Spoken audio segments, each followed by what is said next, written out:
Chapter 10. Of the convicts, the dangers which menaced Granite House, the ruins with which the plateau was covered, the colonists thought no longer. Herbert's critical state outweighed all other considerations. Would the removal prove fatal to him by causing some internal injury? The reporter could not affirm it, but he and his companions almost despaired of the result. The cart was brought to the bend of the river. Their some branches, disposed as a liner, received the mattress on which lay the unconscious Herbert.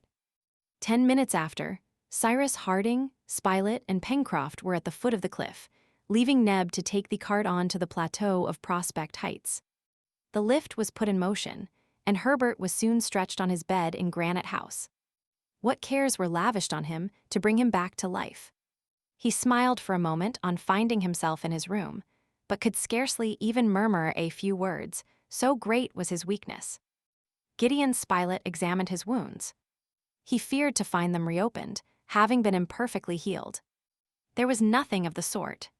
From whence, then, came this prostration? Why was Herbert so much worse?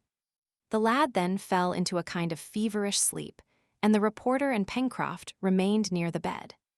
During this time, Harding told Neb all that had happened at the corral, and Neb recounted to his master the events of which the plateau had just been the theater. It was only during the preceding night that the convicts had appeared on the edge of the forest, at the approaches to Creek Glycerine.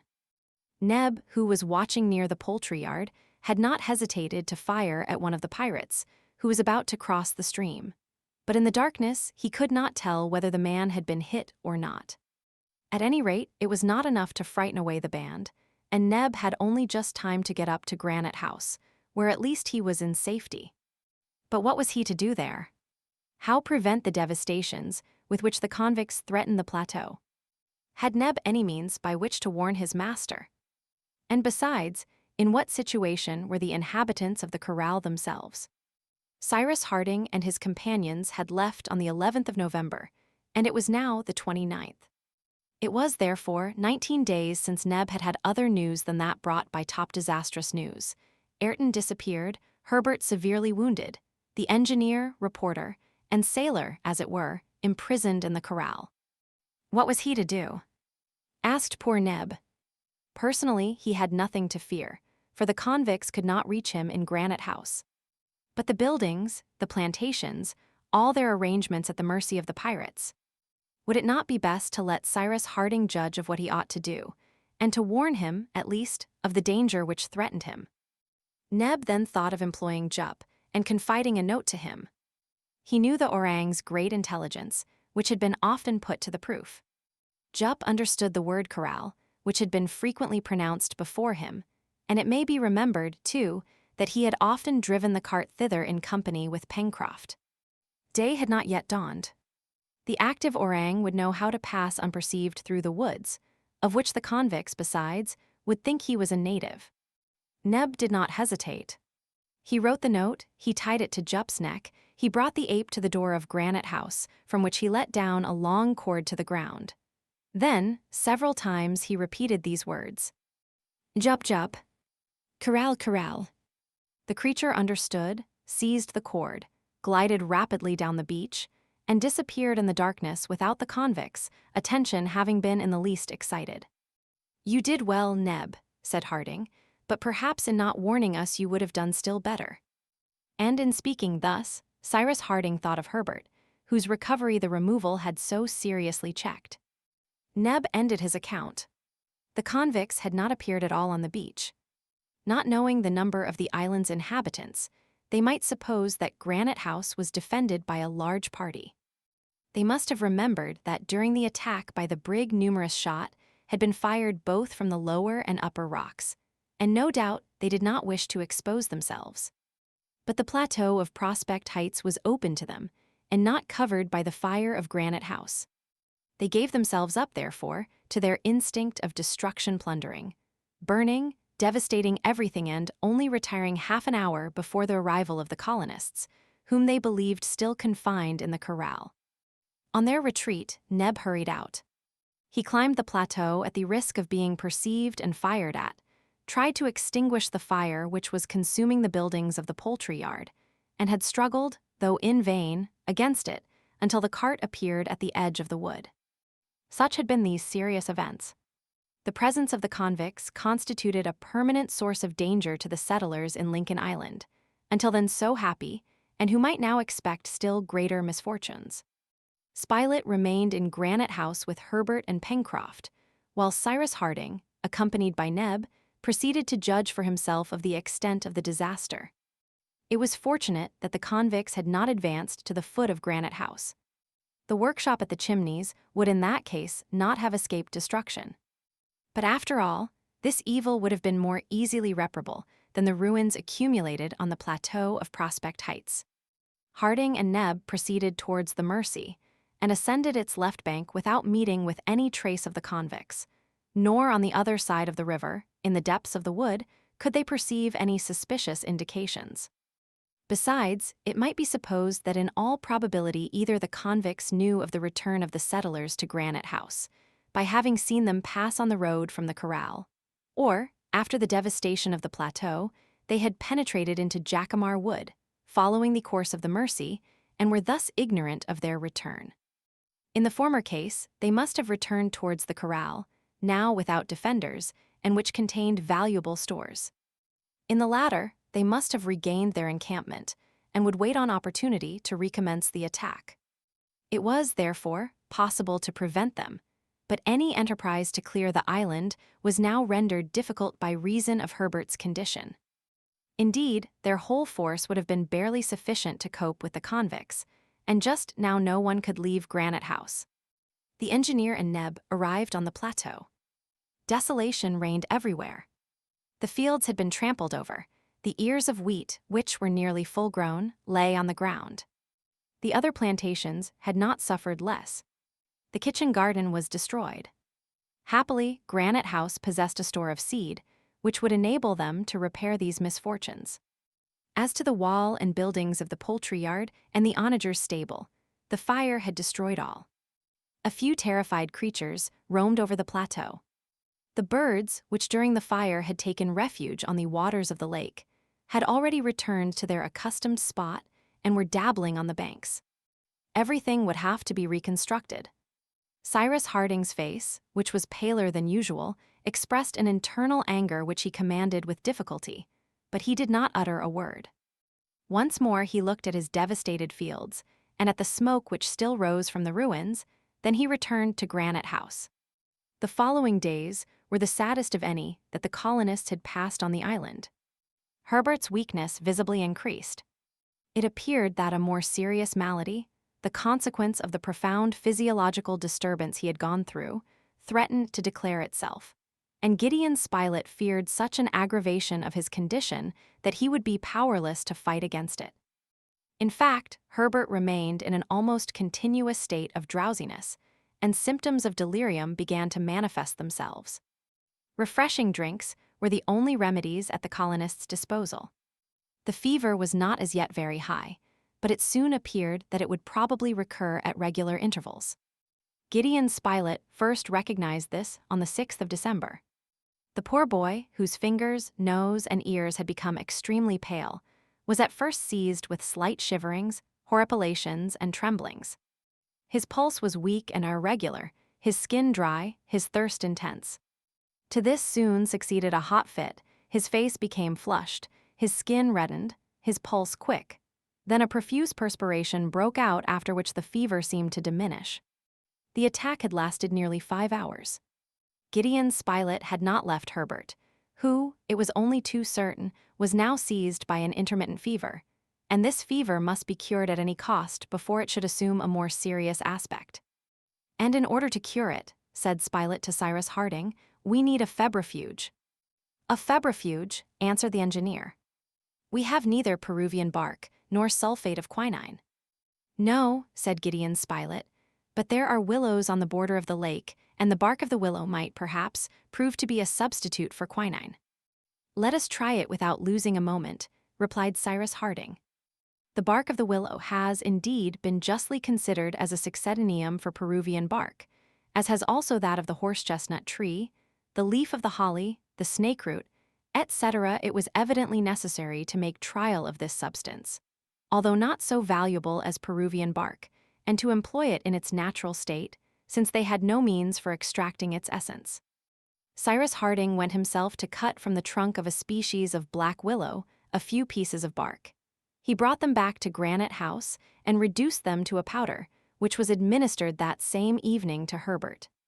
The night passed without any important change. Herbert was somewhat delirious, but the fever did not reappear in the night and did not return either during the following day. Pencroft again began to hope. Gideon Spilett said nothing.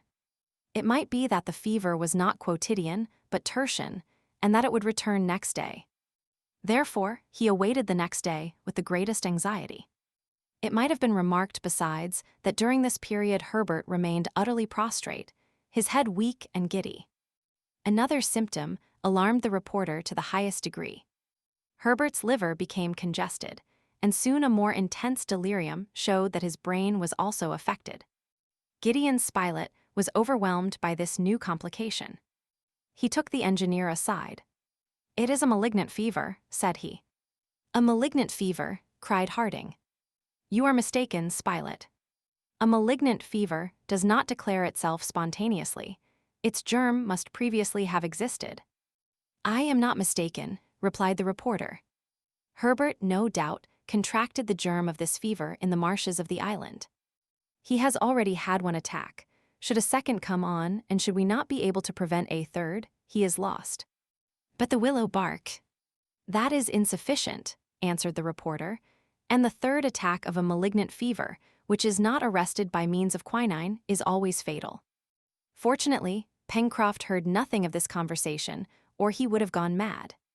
It may be imagined what anxiety the engineer and the reporter suffered during the day of the 7th of December, and the following night. Towards the middle of the day, the second attack came on. The crisis was terrible. Herbert felt himself sinking. He stretched his arms towards Cyrus Harding, towards Spilett, towards Pencroft. He was so young to die. The scene was heartrending. They were obliged to send Pencroft away. The fit lasted 5 hours. It was evident that Herbert could not survive a third. The night was frightful. In his delirium, Herbert uttered words which went to the hearts of his companions. He struggled with the convicts, he called to Ayrton, he poured forth entreaties to that mysterious being, that powerful unknown protector whose image was stamped upon his mind. Then he again fell into a deep exhaustion which completely prostrated him. Several times Gideon Spilett thought that the poor boy was dead. The next day, the 8th of December, was but a succession of the fainting fits. Herbert's thin hands clutched the sheets. They had administered further doses of pounded bark, but the reporter expected no result from it. "If before tomorrow morning we have not given him a more energetic febrifuge," said the reporter, "Herbert will be dead." Night arrived the last night. It was too much to be feared, of the good, brave, intelligent boy, so far in advance of his years, and who was loved by all as their own child. The only remedy which existed against this terrible malignant fever, the only specific which could overcome it, was not to be found in Lincoln Island. During the night of the 8th of December, Herbert was seized by a more violent delirium. His liver was fearfully congested, his brain affected, and already it was impossible for him to recognize anyone. Would he live until the next day, until that third attack which must infallibly carry him off? It was not probable. His strength was exhausted, and in the intervals of fever he lay as one dead. Towards 3 o'clock in the morning Herbert uttered a piercing cry. He seemed to be torn by a supreme convulsion. Neb, who was near him terrified, ran into the next room where his companions were watching. Top at that moment barked in a strange manner. All rushed in immediately and managed to restrain the dying boy, who was endeavoring to throw himself out of his bed, while Spilett, taking his arm, felt his pulse gradually quicken. It was 5 in the morning. The rays of the rising sun began to shine in at the windows of Granite House. It promised to be a fine day, and this day was to be poor Herbert's last. A ray glanced on the table placed near the bed. Suddenly Pencroft, uttering a cry, pointed to the table. On it lay a little oblong box, of which the cover bore these words, "Sulfate of quinine." Chapter 11. Gideon Spilett took the box and opened it. It contained nearly 200 grains of a white powder, a few particles of which he carried to his lips. The extreme bitterness of the substance precluded all doubt. It was certainly the precious extract of quinine, that preeminent antifebrile. This powder must be administered to Herbert without delay. How it came there might be discussed later. "Some coffee," said Spilett. In a few moments, Neb brought a cup of the warm infusion. Gideon Spilett threw into it about 18 grains of quinine, and they succeeded in making Herbert drink the mixture. There was still time, for the third attack of the malignant fever had not yet shown itself. How they longed to be able to add that it would not return. Besides, it must be remarked, the hopes of all had now revived. The mysterious influence had been again exerted, and in a critical moment, when they had despaired of it. In a few hours, Herbert was much calmer. The colonists could now discuss this incident. The intervention of the stranger was more evident than ever. But how had he been able to penetrate during the night into Granite House? It was inexplicable, and, in truth, the proceedings of the genius of the island were not less mysterious than was that genius himself. During this day, the sulfate of quinine was administered to Herbert every 3 hours. The next day, some improvement in Herbert's condition was apparent. Certainly, he was not out of danger, intermittent fevers being subject to frequent and dangerous relapses, but the most assiduous care was bestowed on him. And besides, the specific was at hand, nor doubtless was he who had brought it far distant. And the hearts of all were animated by returning hope. This hope was not disappointed. 10 days after, on the 20th of December, Herbert's convalescence commenced. He was still weak, and strict diet had been imposed upon him, but no access of fever supervened. And then, the poor boy submitted with such docility to all the prescriptions ordered him. He longed so to get well. Pencroft was as a man who has been drawn up from the bottom of an abyss. Fits of joy approaching delirium seized him. When the time for the third attack had passed by, he nearly suffocated the reporter in his embrace. Since then, he always called him Dr. Spilett. The real doctor, however, remained undiscovered. "We will find him," repeated the sailor. Certainly, this man, whoever he was, might expect a somewhat too energetic embrace from the worthy Pencroft. The month of December ended, and with it the year 1867, during which the colonists of Lincoln Island had of late been so severely tried. They commenced the year 1868 with magnificent weather, great heat, and a tropical temperature, delightfully cooled by the sea breeze. Herbert's recovery progressed, and from his bed, placed near one of the windows of Granite House, he could inhale the fresh air, charged with ozone, which could not fail to restore his health. His appetite returned, and what numberless delicate, savory little dishes Neb prepared for him. "It is enough to make one wish to have a fever oneself," said Pencroft. During all this time, the convicts did not once appear in the vicinity of Granite House. There was no news of Ayrton, and though the engineer and Herbert still had some hopes of finding him again, their companions did not doubt but that the unfortunate man had perished. However, this uncertainty could not last, and when once the lad should have recovered, the expedition, the result of which must be so important, would be undertaken. But they would have to wait a month, perhaps, for all the strength of the colony must be put into requisition to obtain satisfaction from the convicts.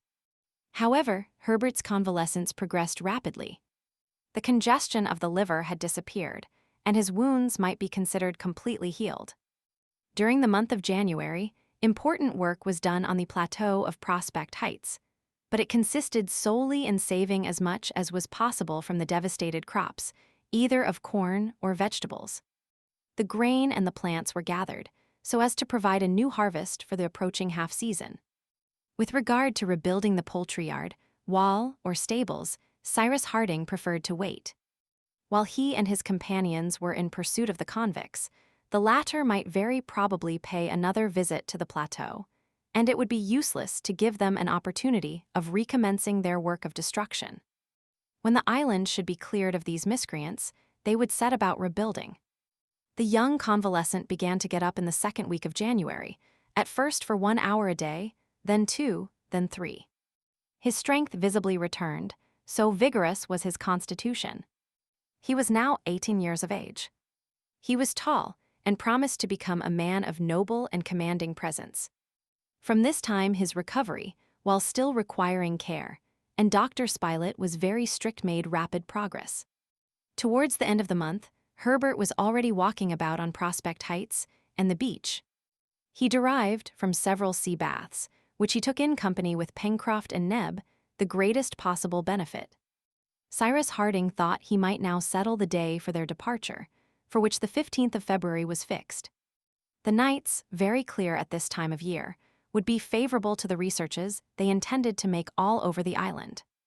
The necessary preparations for this exploration were now commenced and were important, for the colonists had sworn not to return to Granite House until their twofold object had been achieved. On the one hand, to exterminate the convicts and rescue Ayrton if he was still living. On the other, to discover who it was that presided so effectually over the fortunes of the colony.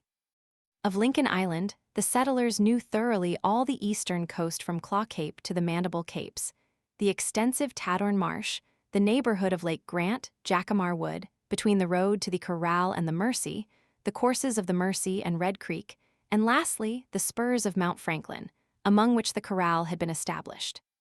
They had explored, though only in an imperfect manner, the vast shore of Washington Bay from Claw Cape to Reptile End, the woody and marshy border of the west coast, and the interminable downs, ending at the open mouth of Shark Gulf.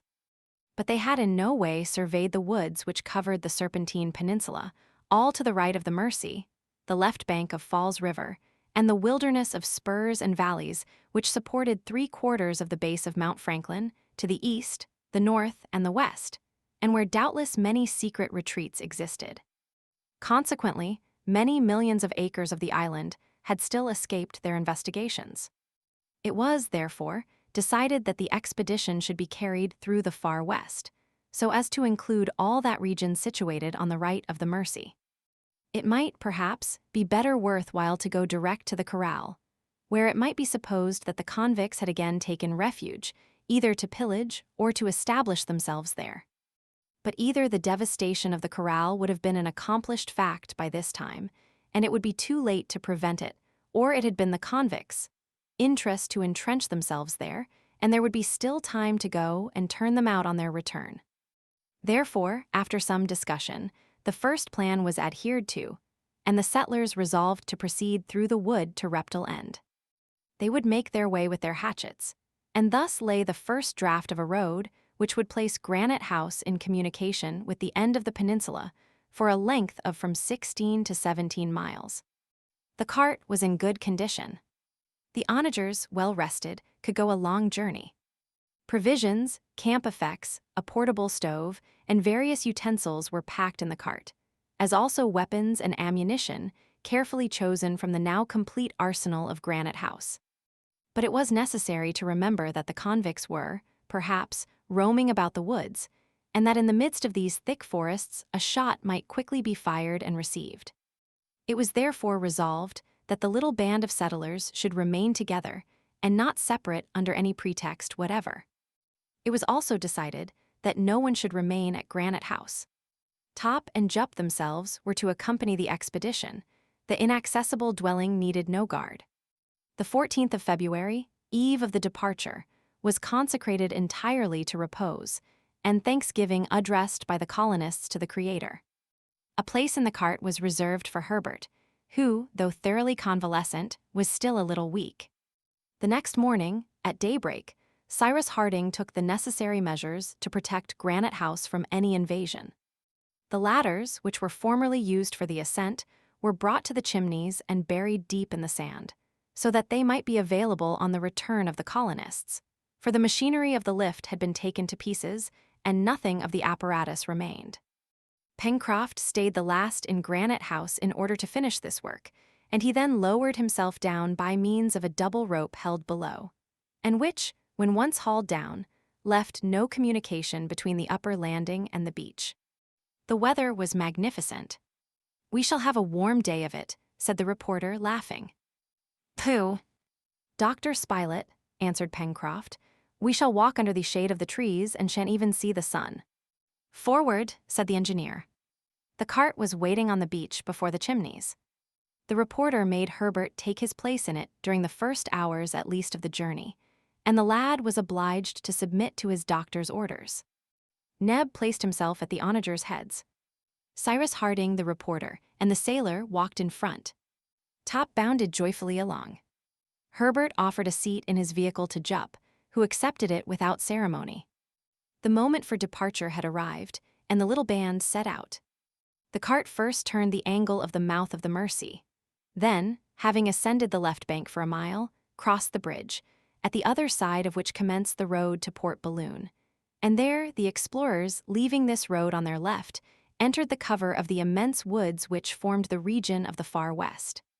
For the first 2 miles, the widely scattered trees allowed the cart to pass with ease. From time to time, it became necessary to cut away a few creepers and bushes, but no serious obstacle impeded the progress of the colonists. The thick foliage of the trees threw a grateful shade on the ground. Deodars, Douglas firs, casuarinas, banksias, gum trees, dragon trees, and other well-known species succeeded each other far as the eye could reach. The feathered tribes of the island were all represented grouse, jacamars, pheasants, lories, as well as the chattering cockatoos, parrots, and paroquets. Agoutis, kangaroos, and capybaras fled swiftly at their approach, and all this reminded the settlers of the first excursions they had made on their arrival at the island. "Nevertheless," observed Cyrus Harding, "I notice that these creatures, both birds and quadrupeds, are more timid than formerly. These woods have, therefore, been recently traversed by the convicts, and we shall certainly find some traces of them." And in fact, in several places they could distinguish traces, more or less recent, of the passage of a band of menhir branches broken off the trees, perhaps to mark out the way. There the ashes of a fire and footprints in clayey spots, but nothing which appeared to belong to a settled encampment. The engineer had recommended his companions to refrain from hunting. The reports of the firearms might give the alarm to the convicts, who were, perhaps, roaming through the forest. Moreover, the hunters would necessarily ramble some distance from the cart, which it was dangerous to leave unguarded. In the after part of the day, when about 6 miles from Granite House, their progress became much more difficult. In order to make their way through some thickets, they were obliged to cut down trees.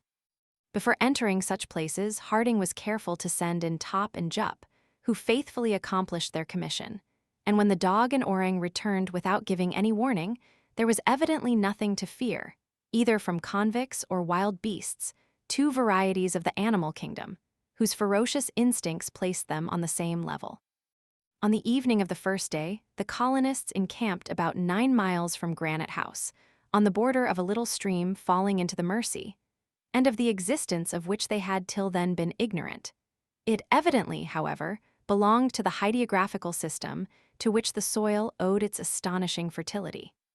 The settlers made a hearty meal, for their appetites were sharpened, and measures were then taken that the night might be passed in safety.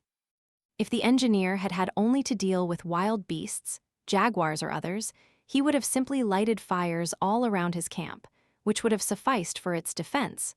But the convicts would be rather attracted than terrified by the flames, and it was, therefore, better to be surrounded by the profound darkness of night. The watch was, however, carefully organized. 2 of the settlers were to watch together, and every 2 hours it was agreed that they should be relieved by their comrades. And so, notwithstanding his wish to the contrary, Herbert was exempted from guard. Pencroft and Gideon Spilett in one party, the engineer and Neb in another, mounted guard in turns over the camp. The night, however, was but a few hours. The darkness was due rather to the thickness of the foliage than to the disappearance of the sun. The silence was scarcely disturbed by the howling of jaguars and the chattering of the monkeys, the latter appearing to particularly irritate Master Jup. The night passed without incident, and on the next day, the 15th of February, the journey through the forest, tedious rather than difficult, was continued. This day they could not accomplish more than 6 miles, for every moment they were obliged to cut a road with their hatchets. Like true settlers, the colonists spared the largest and most beautiful trees, which would besides have cost immense labor to fell, and the small ones only were sacrificed. But the result was that the road took a very winding direction and lengthened itself by numerous detours. During the day, Herbert discovered several new specimens not before met with in the island, such as the tree fern, with its leaves spread out like the waters of a fountain, locust trees, on the long pods of which the onagers browsed greedily, and which supplied a sweet pulp of excellent flavor. There, too, the colonists again found groups of magnificent corys, their cylindrical trunks, crowded with a cone of verdure, rising to a height of 200 feet. These were the tree kings of New Zealand, as celebrated as the cedars of Lebanon. As to the fauna, there was no addition to those species already known to the hunters. Nevertheless, they saw, though unable to get near them, a couple of those large birds peculiar to Australia, a sort of cassowary called emu, 5 feet in height and with brown plumage, which belonged to the tribe of waders. Top darted after them as fast as his 4 legs could carry him, but the emus distanced him with ease, so prodigious was their speed.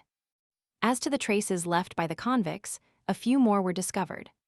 Some footprints found near an apparently recently extinguished fire were attentively examined by the settlers. By measuring them one after the other, according to their length and breadth, the marks of 5 men's feet were easily distinguished. The 5 convicts had evidently camped on this spot, but in this was the object of so minute an examination, a 6th footprint could not be discovered, which in that case would have been that of Ayrton. Ayrton was not with them, said Herbert. No, answered Pencroft, and if he was not with them, it was because the wretches had already murdered him. But then these rascals have not a den to which they may be tracked like tigers. No, replied the reporter, it is more probable that they wander at random, and it is their interest to rove about until the time when they will be masters of the island. The masters of the island, exclaimed the sailor, the masters of the island, he repeated, and his voice was choked, as if his throat was seized in an iron grasp. Then in a calmer tone, do you know, Captain Harding, said he, what the ball is which I have rammed into my gun? No, Pencroft. It is the ball that went through Herbert's chest, and I promise you it won't miss its mark. But this just retaliation would not bring Ayrton back to life, and from the examination of the footprints left in the ground, they must, alas, conclude that all hopes of ever seeing him again must be abandoned. That evening, they encamped 14 miles from Granite House, and Cyrus Harding calculated that they could not be more than 5 miles from Reptile Point. And indeed, the next day the extremity of the peninsula was reached, and the whole length of the forest had been traversed. But there was nothing to indicate the retreat in which the convicts had taken refuge, nor that, no less secret, which sheltered the mysterious unknown. Chapter 12.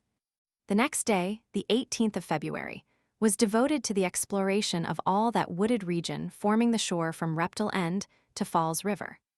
The colonists were able to search this forest thoroughly, for, as it was comprised between the 2 shores of the Serpentine Peninsula, it was only from 3 to 4 miles in breadth. The trees, both by their height and their thick foliage, bore witness to the vegetative power of the soil, more astonishing here than in any other part of the island. One might have said that a corner from the virgin forests of America or Africa had been transported into this temperate zone. This led them to conclude that the superb vegetation found a heat in this soil, damp in its upper layer, but warmed in the interior by volcanic fires, which could not belong to a temperate climate. The most frequently occurring trees were nares and eucalypti of gigantic dimensions. But the colonists' object was not simply to admire the magnificent vegetation. They knew already that in this respect Lincoln Island would have been worthy to take the first rank in the Canary group, to which the first name given was that of the Happy Isles. Now, alas, their island no longer belonged to them entirely. Others had taken possession of it, miscreants polluted its shores, and they must be destroyed to the last man. No traces were found on the western coast, although they were carefully sought for. No more footprints, no more broken branches, no more deserted camps. This does not surprise me, said Cyrus Harding to his companions. The convicts first landed on the island in the neighborhood of Flotsam Point, and they immediately plunged into the far west forests, after crossing Tadorn Marsh. They then followed almost the same route that we took on leaving Granite House. This explains the traces we found in the wood. But arriving on the shore, the convicts saw at once that they would discover no suitable retreat there, and it was then that, going northwards again, they came upon the corral. "Where they have perhaps returned," said Pencroft. "I do not think so," answered the engineer, "for they would naturally suppose that our researches would be in that direction. The corral is only a storehouse to them, and not a definitive encampment." "I am of Cyrus' opinion," said the reporter, "and I think that it is among the spurs of Mount Franklin that the convicts will have made their lair."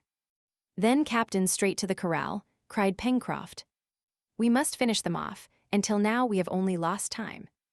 "No, my friend," replied the engineer. "You forget that we have a reason for wishing to know if the forests of the far west do not contain some habitation. Our exploration has a double object, Pencroft. If on the one hand we have to chastise crime, we have, on the other, an act of gratitude to perform." "That was well said, Captain," replied the sailor, "but all the same, it is my opinion that we shall not find the gentleman until he pleases." And truly Pencroft only expressed the opinion of all. It was probable that the stranger's retreat was not less mysterious than was he himself. That evening, the cart halted at the mouth of Falls River. The camp was organized as usual, and the customary precautions were taken for the night. Herbert, become again the healthy and vigorous lad he was before his illness, derived great benefit from this life in the open air, between the sea breezes and the vivifying air from the forests. His place was no longer in the cart, but at the head of the troop. The next day, the 19th of February, the colonists, leaving the shore where, beyond the mouth, basalts of every shape were so picturesquely piled up, ascended the river by its left bank. The road had been already partly cleared in their former excursions made from the corral to the west coast. The settlers were now about 6 miles from Mount Franklin. The engineer's plan was this: to minutely survey the valley forming the bed of the river, and to cautiously approach the neighborhood of the corral. If the corral was occupied, to seize it by force. If it was not, to entrench themselves there and make it the center of the operations which had for their object the exploration of Mount Franklin. This plan was unanimously approved by the colonists, for they were impatient to regain entire possession of their island. They made their way, then, along the narrow valley, separating two of the largest spurs of Mount Franklin. The trees, crowded on the river's bank, became rare on the upper slopes of the mountain. The ground was hilly and rough, very suitable for ambushes, and over which they did not venture without extreme precaution. Top and Jup skirmished on the flanks, springing right and left through the thick brushwood, and emulating each other in intelligence and activity. But nothing showed that the banks of the stream had been recently frequented. Nothing announced either the presence or the proximity of the convicts. Towards 5 in the evening, the cart stopped nearly 600 feet from the palisade. A semicircular screen of trees still hid it. It was necessary to reconnoiter the corral, in order to ascertain if it was occupied. To go there openly, in broad daylight, when the convicts were probably in ambush, would be to expose themselves, as poor Herbert had done, to the firearms of the ruffians. It was better, then, to wait until night came on. However, Gideon Spilett wished without further delay to reconnoiter the approaches to the corral, and Pencroft, who was quite out of patience, volunteered to accompany him. "No, my friends," said the engineer, "wait till night. I will not allow one of you to expose himself in open day." "But, Captain," answered the sailor, little disposed to obey. "I beg of you, Pencroft," said the engineer. "Very well," replied the sailor, who vented his anger in another way, by bestowing on the convicts the worst names in his maritime vocabulary. The colonists remained, therefore, near the cart, and carefully watched the neighboring parts of the forest. 3 hours passed thus. The wind had fallen, and absolute silence reigned under the great trees. The snapping of the smallest twig, a footstep on the dry leaves, the gliding of a body among the grass, would have been heard without difficulty. All was quiet. Besides, Top, lying on the grass, his head stretched out on his paws, gave no sign of uneasiness. At 8 o'clock, the day appeared far enough advanced for the reconnaissance to be made under favorable conditions. Gideon Spilett declared himself ready to set out accompanied by Pencroft. Cyrus Harding consented. Top and Jup were to remain with the engineer, Herbert, and Neb, for a bark or a cry at a wrong moment would give the alarm. "Do not be imprudent," said Harding to the reporter and Pencroft. "You have not to gain possession of the corral, but only to find out whether it is occupied or not." "All right," answered Pencroft. And the two departed. Under the trees, thanks to the thickness of their foliage, the obscurity rendered any object invisible beyond a radius of from 30 to 40 feet. The reporter and Pencroft, halting at any suspicious sound, advanced with great caution. They walked a little distance apart from each other so as to offer a less mark for a shot. And to tell the truth, they expected every moment to hear a report. 5 minutes after leaving the cart, Gideon Spilett and Pencroft arrived at the edge of the wood before the clearing beyond which rose the palisade. They stopped. A few straggling beams still fell on the field clear of trees. 30 feet distant was the gate of the corral, which appeared to be closed. This 30 feet, which it was necessary to cross from the wood to the palisade, constituted the dangerous zone, to borrow a ballistic term. In fact, one or more bullets fired from behind the palisade might knock over anyone who ventured on to this zone. Gideon Spilett and the sailor were not men to draw back, but they knew that any imprudence on their part, of which they would be the first victims, would fall afterwards on their companions. If they themselves were killed, what would become of Harding, Neb, and Herbert?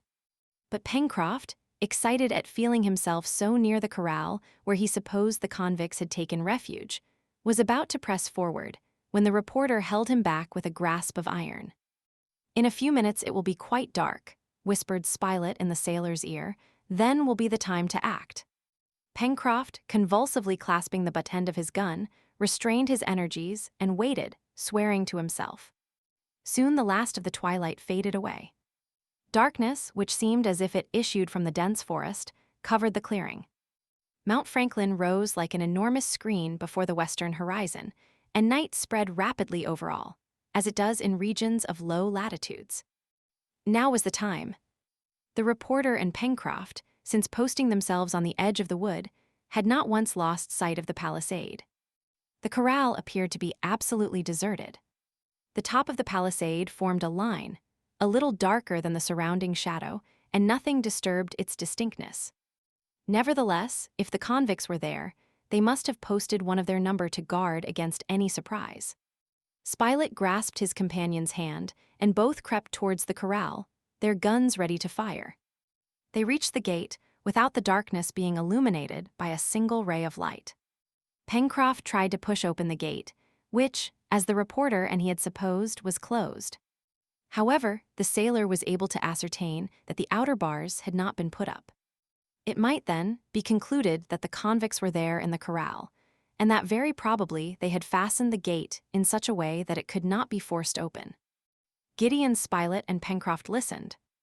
Not a sound could be heard inside the palisade. The musmons and the goats, sleeping no doubt in their huts, in no way disturbed the calm of night. The reporter and the sailor, hearing nothing, asked themselves whether they had not better scale the palisades and penetrate into the corral. This would have been contrary to Cyrus Harding's instructions. It is true that the enterprise might succeed, but it might also fail. Now, if the convicts were suspecting nothing, if they knew nothing of the expedition against them, if, lastly, there now existed a chance of surprising them, ought this chance to be lost by inconsiderately attempting to cross the palisades? This was not the reporter's opinion. He thought it better to wait until all the settlers were collected together before attempting to penetrate into the corral. One thing was certain, that it was possible to reach the palisade without being seen, and also that it did not appear to be guarded. This point settled, there was nothing to be done but to return to the cart, where they would consult. Pencroft probably agreed with this decision, for he followed the reporter without making any objection when the latter turned back to the wood. In a few minutes, the engineer was made acquainted with the state of affairs. "Well," said he, after a little thought, "I now have reason to believe that the convicts are not in the corral." "We shall soon know," said Pencroft, "when we have scaled the palisade." "To the corral, my friends," said Cyrus Harding. "Shall we leave the cart in the wood?" asked Neb. "No," replied the engineer. "It is our wagon of ammunition and provisions, and, if necessary, it would serve as an entrenchment." "Forward, then," said Gideon Spilett. The cart emerged from the wood and began to roll noiselessly towards the palisade. The darkness was now profound, the silence as complete as when Pencroft and the reporter crept over the ground. The thick grass completely muffled their footsteps. The colonists held themselves ready to fire. Jup, at Pencroft's orders, kept behind. Neb led Top in a leash to prevent him from bounding forward. The clearing soon came in sight. It was deserted. Without hesitating, the little band moved towards the palisade. In a short space of time, the dangerous zone was passed. Neb remained at the onagers' heads to hold them. The engineer, the reporter, Herbert, and Pencroft proceeded to the door, in order to ascertain if it was barricaded inside. It was open. "What do you say now?" asked the engineer, turning to the sailor and Spilett. Both were stupefied. "I can swear," said Pencroft, "that this gate was shut just now." The colonists now hesitated. Were the convicts in the corral when Pencroft and the reporter made their reconnaissance? It could not be doubted, as the gate then closed could only have been opened by them. Were they still there, or had one of their number just gone out? All these questions presented themselves simultaneously to the minds of the colonists, but how could they be answered? At that moment, Herbert, who had advanced a few steps into the enclosure, drew back hurriedly and seized Harding's hand. "What's the matter?" asked the engineer. "A light." "In the house?" "Yes." All five advanced, and indeed, through the window fronting them, they saw glimmering a feeble light. Cyrus Harding made up his mind rapidly. "It is our only chance," said he to his companions, "of finding the convicts collected in this house, suspecting nothing. They are in our power." Forward, the colonists crossed through the enclosure, holding their guns ready in their hands. The cart had been left outside under the charge of Jup and Top, who had been prudently tied to it. Cyrus Harding, Pencroft, and Gideon Spilett on one side, Herbert and Neb on the other, going along by the palisade, surveyed the absolutely dark and deserted corral. In a few moments, they were near the closed door of the house. Harding signed to his companions not to stir, and approached the window, then feebly lighted by the inner light. He gazed into the apartment. On the table burned a lantern. Near the table was the bed formerly used by Ayrton. On the bed lay the body of a man. Suddenly Cyrus Harding drew back, and in a hoarse voice, "Ayrton," he exclaimed. Immediately the door was forced rather than opened, and the colonists rushed into the room. Ayrton appeared to be asleep. His countenance showed that he had long and cruelly suffered. On his wrists and ankles could be seen great bruises. Harding bent over him. "Ayrton," cried the engineer, seizing the arm of the man whom he had just found again under such unexpected circumstances. At this exclamation Ayrton opened his eyes, and gazing at Harding, then at the others.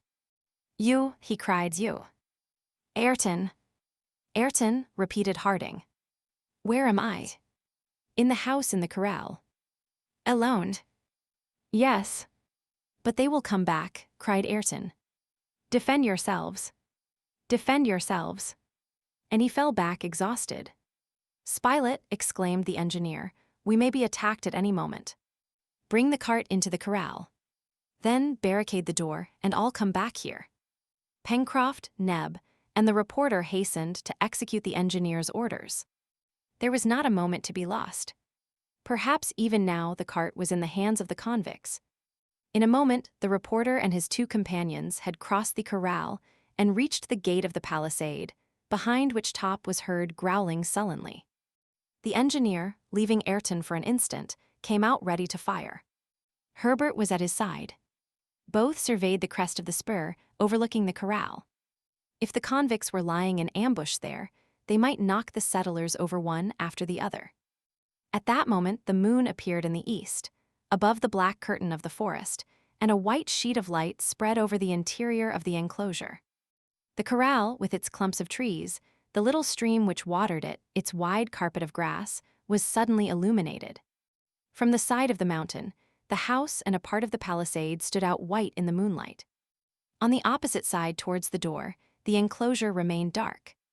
A black mass soon appeared. This was the cart entering the circle of light, and Cyrus Harding could hear the noise made by the door, as his companions shut it and fastened the interior bars. But at that moment, Top, breaking loose, began to bark furiously and rush to the back of the corral, to the right of the house. "Be ready to fire, my friends," cried Harding. The colonists raised their pieces and waited the moment to fire. Top still barked, and Jup, running towards the dog, uttered shrill cries. The colonists followed him and reached the borders of the little stream, shaded by large trees. And there, in the bright moonlight, what did they see? 5 corpses stretched on the bank. They were those of the convicts who, 4 months previously, had landed on Lincoln Island. Chapter 13. How had it happened? Who had killed the convicts? Was it Ayrton? No, for a moment before he was dreading their return. But Ayrton was now in a profound stupor, from which it was no longer possible to rouse him.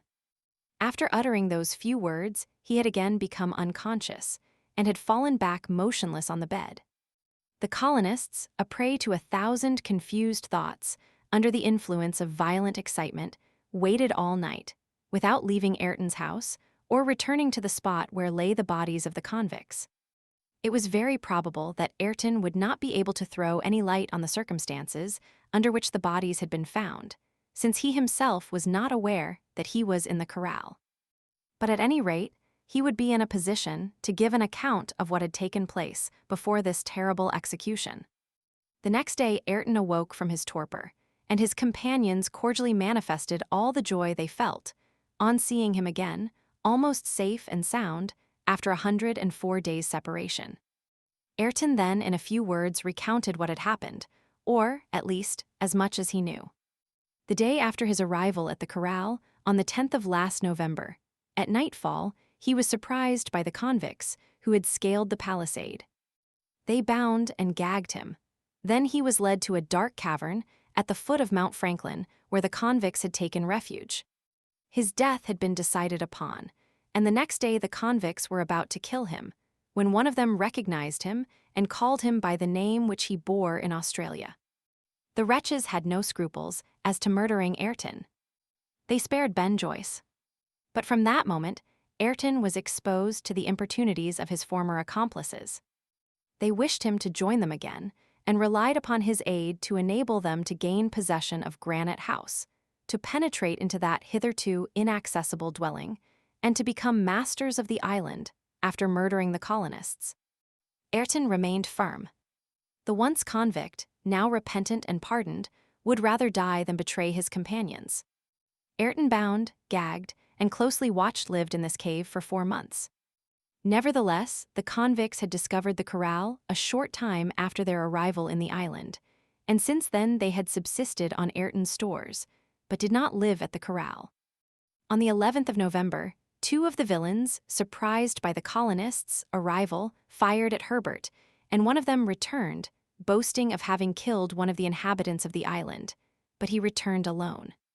His companion, as is known, fell by Cyrus Harding's dagger. Ayrton's anxiety and despair may be imagined when he learned the news of Herbert's death. The settlers were now only 4, and, as it seemed, at the mercy of the convicts. After this event, and during all the time that the colonists, detained by Herbert's illness, remained in the corral, the pirates did not leave their cavern, and even after they had pillaged the plateau of Prospect Heights, they did not think it prudent to abandon it. The ill treatment inflicted on Ayrton was now redoubled. His hands and feet still bore the bloody marks of the cords, which bound him day and night. Every moment he expected to be put to death, nor did it appear possible that he could escape. Matters remained thus until the 3rd week of February. The convicts, still watching for a favorable opportunity, rarely quitted their retreat and only made a few hunting excursions, either to the interior of the island or the south coast. Ayrton had no further news of his friends, and relinquished all hope of ever seeing them again. At last, the unfortunate man, weakened by ill treatment, fell into a prostration so profound that sight and hearing failed him. From that moment, that is to say, since the last 2 days, he could give no information whatever of what had occurred. "But Captain Harding," he added, "since I was imprisoned in that cavern, how is it that I find myself in the corral? How is it that the convicts are lying yonder dead in the middle of the enclosure?" answered the engineer. "Dead," cried Ayrton, half rising from his bed, notwithstanding his weakness. His companions supported him. He wished to get up, and with their assistance he did so. They then proceeded together towards the little stream. It was now broad daylight.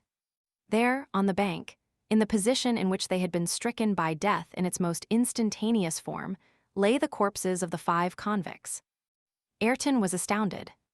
Harding and his companions looked at him without uttering a word. On a sign from the engineer, Neb and Pencroft examined the bodies, already stiffened by the cold. They bore no apparent trace of any wound. Only, after carefully examining them, Pencroft found on the forehead of one, on the chest of another, on the back of this one, on the shoulder of that, a little red spot, a sort of scarcely visible bruise, the cause of which it was impossible to conjecture. "It is there that they have been struck," said Cyrus Harding. "But with what weapon?" cried the reporter. "A weapon, lightning-like in its effects, and of which we have not the secret." "And who has struck the blow?" asked Pencroft. "The avenging power of the island," replied Harding. "He who brought you here, Ayrton, whose influence has once more manifested itself, who does for us all that which we cannot do for ourselves, and who, his will accomplished, conceals himself from us." "Let us make search for him, then," exclaimed Pencroft. "Yes, we will search for him," answered Harding, "but we shall not discover this powerful being who performs such wonders until he pleases to call us to him." This invisible protection, which rendered their own action unavailing, both irritated and piqued the engineer. The relative inferiority which it proved was of a nature to wound a haughty spirit. A generosity evinced in such a manner as to elude all tokens of gratitude implied a sort of disdain for those on whom the obligation was conferred, which in Cyrus Harding's eyes marred, in some degree, the worth of the benefit. "Let us search," he resumed, "and God grant that we may some day be permitted to prove to this haughty protector that he has not to deal with ungrateful people. What would I not give could we repay him, by rendering him in our turn, although at the price of our lives, some signal service?" From this day, the thoughts of the inhabitants of Lincoln Island were solely occupied with the intended search. Everything incited them to discover the answer to this enigma, an answer which would only be the name of a man endowed with a truly inexplicable and, in some degree, superhuman power. In a few minutes, the settlers re-entered the house, where their influence soon restored to Ayrton his moral and physical energy. Neb and Pencroft carried the corpses of the convicts into the forest, some distance from the corral, and buried them deep in the ground. Ayrton was then made acquainted with the facts which had occurred during his seclusion. He learned Herbert's adventures, and through what various trials the colonists had passed.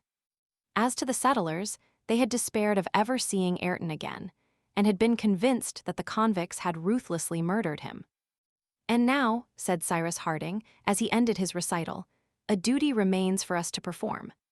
Half of our task is accomplished, but although the convicts are no longer to be feared, it is not owing to ourselves that we are once more masters of the island." "Well," answered Gideon Spilett, "let us search all this labyrinth of the spurs of Mount Franklin. We will not leave a hollow, not a hole unexplored." Ah! If ever a reporter found himself face to face with a mystery, it is I who now speak to you, my friends. "And we will not return to Granite House until we have found our benefactor," said Herbert.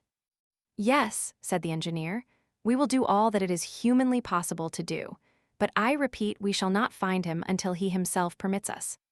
"Shall we stay at the corral?" asked Pencroft. "We shall stay here," answered Harding.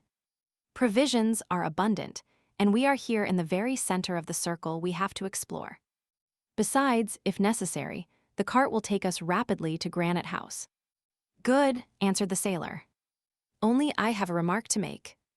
"What is it?" "Here is the fine season getting on, and we must not forget that we have a voyage to make." "A voyage?" said Gideon Spilett. "Yes, to Tabor Island," answered Pencroft. it is necessary to carry a notice there to point out the position of our island, and say that Ayrton is here in case the Scotch yacht should come to take him off. Who knows if it is not already too late? But Pencroft, asked Ayrton, how do you intend to make this voyage? In the Bonadventure. The Bonadventure, exclaimed Ayrton. She no longer exists. My Bonadventure exists no longer, shouted Pencroft, bounding from his seat. No, answered Ayrton. The convicts discovered her in her little harbor only 8 days ago. They put to sea in her. And, said Pencroft, his heart beating. And not having Bob Harvey to steer her, they ran on the rocks, and the vessel went to pieces. Oh, the villains, the cutthroats, the infamous scoundrels, exclaimed Pencroft. Pencroft, said Herbert, taking the sailor's hand, we will build another Bonadventure, a larger one. We have all the ironwork, all the rigging of the brig, at our disposal. But do you know, returned Pencroft, that it will take at least 5 or 6 months to build a vessel of from 30 to 40 tons. We can take our time, said the reporter, and we must give up the voyage to Tabor Island for this year. Oh, my Bonadventure, my poor Bonadventure, cried Pencroft, almost broken-hearted at the destruction of the vessel of which he was so proud. The loss of the Bonadventure was certainly a thing to be lamented by the colonists, and it was agreed that this loss should be repaired as soon as possible. This settled, they now occupied themselves with bringing their researches to bear on the most secret parts of the island. The exploration was commenced at daybreak on the 19th of February and lasted an entire week. The base of the mountain, with its spurs and their numberless ramifications, formed a labyrinth of valleys and elevations. It was evident that there, in the depths of these narrow gorges, perhaps even in the interior of Mount Franklin itself, was the proper place to pursue their researches. No part of the island could have been more suitable to conceal a dwelling whose occupant wished to remain unknown. But so irregular was the formation of the valleys that Cyrus Harding was obliged to conduct the exploration in a strictly methodical manner. The colonists first visited the valley opening to the south of the volcano, and which first received the waters of Falls River. There Ayrton showed them the cavern where the convicts had taken refuge, and in which he had been imprisoned until his removal to the corral. This cavern was just as Ayrton had left it. They found there a considerable quantity of ammunition and provisions, conveyed thither by the convicts in order to form a reserve. The whole of the valley bordering on the cave, shaded by fir and other trees, was thoroughly explored, and on turning the point of the southwestern spur, the colonists entered a narrower gorge similar to the picturesque columns of basalt on the coast. Here the trees were fewer. Stones took the place of grass. Goats and musmons gamboled among the rocks. Here began the barren part of the island. It could already be seen that, of the numerous valleys branching off at the base of Mount Franklin, 3 only were wooded and rich in pasturage like that of the corral, which bordered on the west on the Falls River Valley and on the east on the Red Creek Valley. These 2 streams, which lower down became rivers by the absorption of several tributaries, were formed by all the springs of the mountain, and thus caused the fertility of its southern part. As to the Mercy, it was more directly fed from ample springs concealed under the cover of jacamar wood, and it was by springs of this nature, spreading in 1,000 streamlets, that the soil of the Serpentine Peninsula was watered. Now, of these 3 well-watered valleys, either might have served as a retreat to some solitary who would have found there everything necessary for life. But the settlers had already explored them, and in no part had they discovered the presence of man. Was it then in the depths of those barren gorges, in the midst of the piles of rock, in the rugged northern ravines, among the streams of lava, that this dwelling and its occupant would be found? The northern part of Mount Franklin was at its base composed solely of 2 valleys, wide, not very deep, without any appearance of vegetation, strewn with masses of rock, paved with lava, and varied with great blocks of mineral. This region required a long and careful exploration. It contained 1,000 cavities, comfortless no doubt, but perfectly concealed and difficult of access. The colonists even visited dark tunnels, dating from the volcanic period, still black from the passage of the fire, and penetrated into the depths of the mountain. They traversed these somber galleries, waving lighted torches. They examined the smallest excavations. They sounded the shallowest depths, but all was dark and silent. It did not appear that the foot of man had ever before trodden these ancient passages, or that his arm had ever displaced one of these blocks, which remained as the volcano had cast them up above the waters at the time of the submersion of the island. However, although these passages appeared to be absolutely deserted, and the obscurity was complete, Cyrus Harding was obliged to confess that absolute silence did not reign there. On arriving at the end of one of these gloomy caverns, extending several hundred feet into the interior of the mountain, he was surprised to hear a deep rumbling noise, increased in intensity by the sonorousness of the rocks. Gideon Spilett, who accompanied him, also heard these distant mutterings, which indicated a revivification of the subterranean fires. Several times both listened, and they agreed that some chemical process was taking place in the bowels of the earth. "Then the volcano is not totally extinct," said the reporter. "It is possible that since our exploration of the crater," replied Cyrus Harding, "some change has occurred. Any volcano, although considered extinct, may evidently again burst forth." "But if an eruption of Mount Franklin occurred," asked Spilett, "would there not be some danger to Lincoln Island?" "I do not think so," answered the reporter.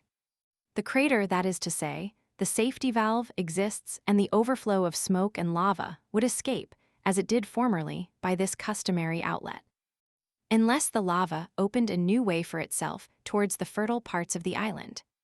"And why, my dear Spilett," answered Cyrus Harding, "should it not follow the road naturally traced out for it?" "Well, volcanoes are capricious," returned the reporter. "Notice," answered the engineer, "that the inclination of Mount Franklin favors the flow of water towards the valleys which we are exploring just now. To turn aside this flow, an earthquake would be necessary to change the mountain's center of gravity. But an earthquake is always to be feared at these times," observed Gideon Spilett.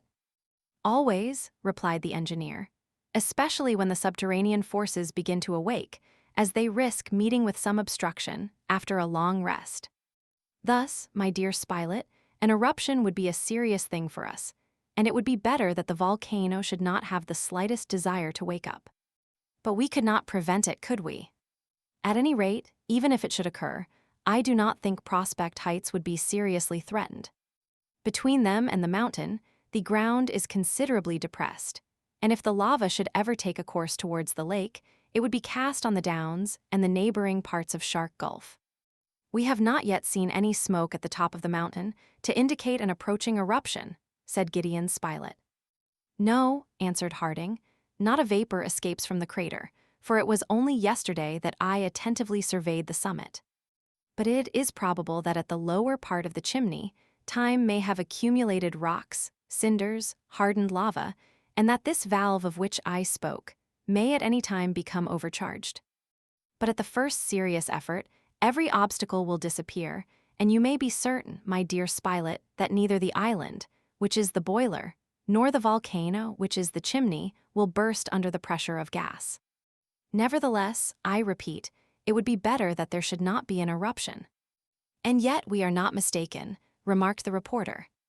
"Mutterings can be distinctly heard in the very bowels of the volcano." "You are right," said the engineer, again listening attentively. "There can be no doubt of it. A commotion is going on there, of which we can neither estimate the importance nor the ultimate result." Cyrus Harding and Spilett, on coming out, rejoined their companions, to whom they made known the state of affairs. "Very well," cried Pencroft, "the volcano wants to play his pranks. Let him try if he likes. He will find his master." "Who?" asked Neb. "Our good genius, Neb, our good genius, who will shut his mouth for him, if he so much as pretends to open it." As may be seen, the sailor's confidence in the tutelary deity of his island was absolute, and certainly the occult power, manifested until now in so many inexplicable ways, appeared to be unlimited. But also it knew how to escape the colonists' most-minute researches, for, in spite of all their efforts, in spite of the more than zeal, the obstinacy, with which they carried on their exploration, the retreat of the mysterious being could not be discovered. From the 19th to the 20th of February, the circle of investigation was extended to all the northern region of Lincoln Island, whose most secret nooks were explored. The colonists even went the length of tapping every rock. The search was extended to the extreme verge of the mountain. It was explored thus to the very summit of the truncated cone terminating the first row of rocks, then to the upper ridge of the enormous hat, at the bottom of which opened the crater. They did more. They visited the gulf, now extinct, but in whose depths the rumbling could be distinctly heard. However, no sign of smoke or vapor, no heating of the rock, indicated an approaching eruption. But neither there, nor in any other part of Mount Franklin, did the colonists find any traces of him of whom they were in search. Their investigations were then directed to the Downs. They carefully examined the high lava cliffs of Shark Gulf from the base to the crest, although it was extremely difficult to reach even the level of the gulf. No one's nothing. Indeed, in these 3 words was summed up so much fatigue uselessly expended, so much energy producing no results, that somewhat of anger mingled with the discomfiture of Cyrus Harding and his companions. It was now time to think of returning, for these researches could not be prolonged indefinitely. The colonists were certainly right in believing that the mysterious being did not reside on the surface of the island, and the wildest fancies haunted their excited imaginations. Pencroft and Neb, particularly, were not contented with the mystery, but allowed their imaginations to wander into the domain of the supernatural. On the 25th of February, the colonists re-entered Granite House, and by means of the double cord, carried by an arrow to the threshold of the door, they re-established communication between their habitation and the ground. A month later they commemorated, on the 25th of March, the 3rd anniversary of their arrival on Lincoln Island. Chapter 14. 3 years had passed away since the escape of the prisoners from Richmond, and how often during those 3 years had they spoken of their country, always present in their thoughts. They had no doubt that the Civil War was at an end, and to them it appeared impossible that the just cause of the North had not triumphed. But what had been the incidents of this terrible war? How much blood had it not cost? How many of their friends must have fallen in the struggle? They often spoke of these things, without as yet being able to foresee the day when they would be permitted once more to see their country. To return thither, were it but for a few days, to renew the social link with the inhabited world, to establish a communication between their native land and their island, then to pass the longest, perhaps the best, portion of their existence in this colony, founded by them, and which would then be dependent on their country, was this a dream impossible to realize? There were only 2 ways of accomplishing it. Either a ship must appear off Lincoln Island, or the colonists must themselves build a vessel strong enough to sail to the nearest land. "Unless," said Pencroft, "our good genius himself provides us with the means of returning to our country." And really, had anyone told Pencroft and Neb that a ship of 300 tons was waiting for them in Shark Gulf or at Port Balloon, they would not even have made a gesture of surprise. In their state of mind, nothing appeared improbable. But Cyrus Harding, less confident, advised them to confine themselves to fact, and more especially so with regard to the building of a vessel of really urgent work, since it was for the purpose of depositing, as soon as possible, at Tabor Island, a document indicating Ayrton's new residence. As the Bonadventure no longer existed, 6 months at least would be required for the construction of a new vessel. Now winter was approaching, and the voyage would not be made before the following spring. "We have time to get everything ready for the fine season," remarked the engineer, who was consulting with Pencroft about these matters. "I think, therefore, my friend, that since we have to rebuild our vessel, it will be best to give her larger dimensions. The arrival of the Scotch yacht at Tabor Island is very uncertain. It may even be that, having arrived several months ago, she has again sailed after having vainly searched for some trace of Ayrton. Will it not then be best to build a ship which, if necessary, could take us either to the Polynesian archipelago or to New Zealand?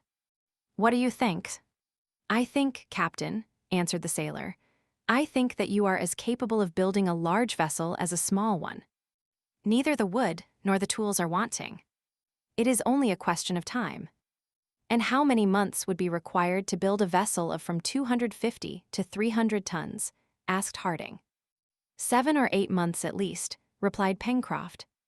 But it must not be forgotten that winter is drawing near, and that in severe frost wood is difficult to work. We must calculate on several weeks' delay, and if our vessel is ready by next November, we may think ourselves very lucky. Well, replied Cyrus Harding, that will be exactly the most favorable time for undertaking a voyage of any importance, either to Tabor Island or to a more distant land. So it will, Captain, answered the sailor. Make out your plans, then. The workmen are ready, and I imagine that Ayrton can lend us a good helping hand.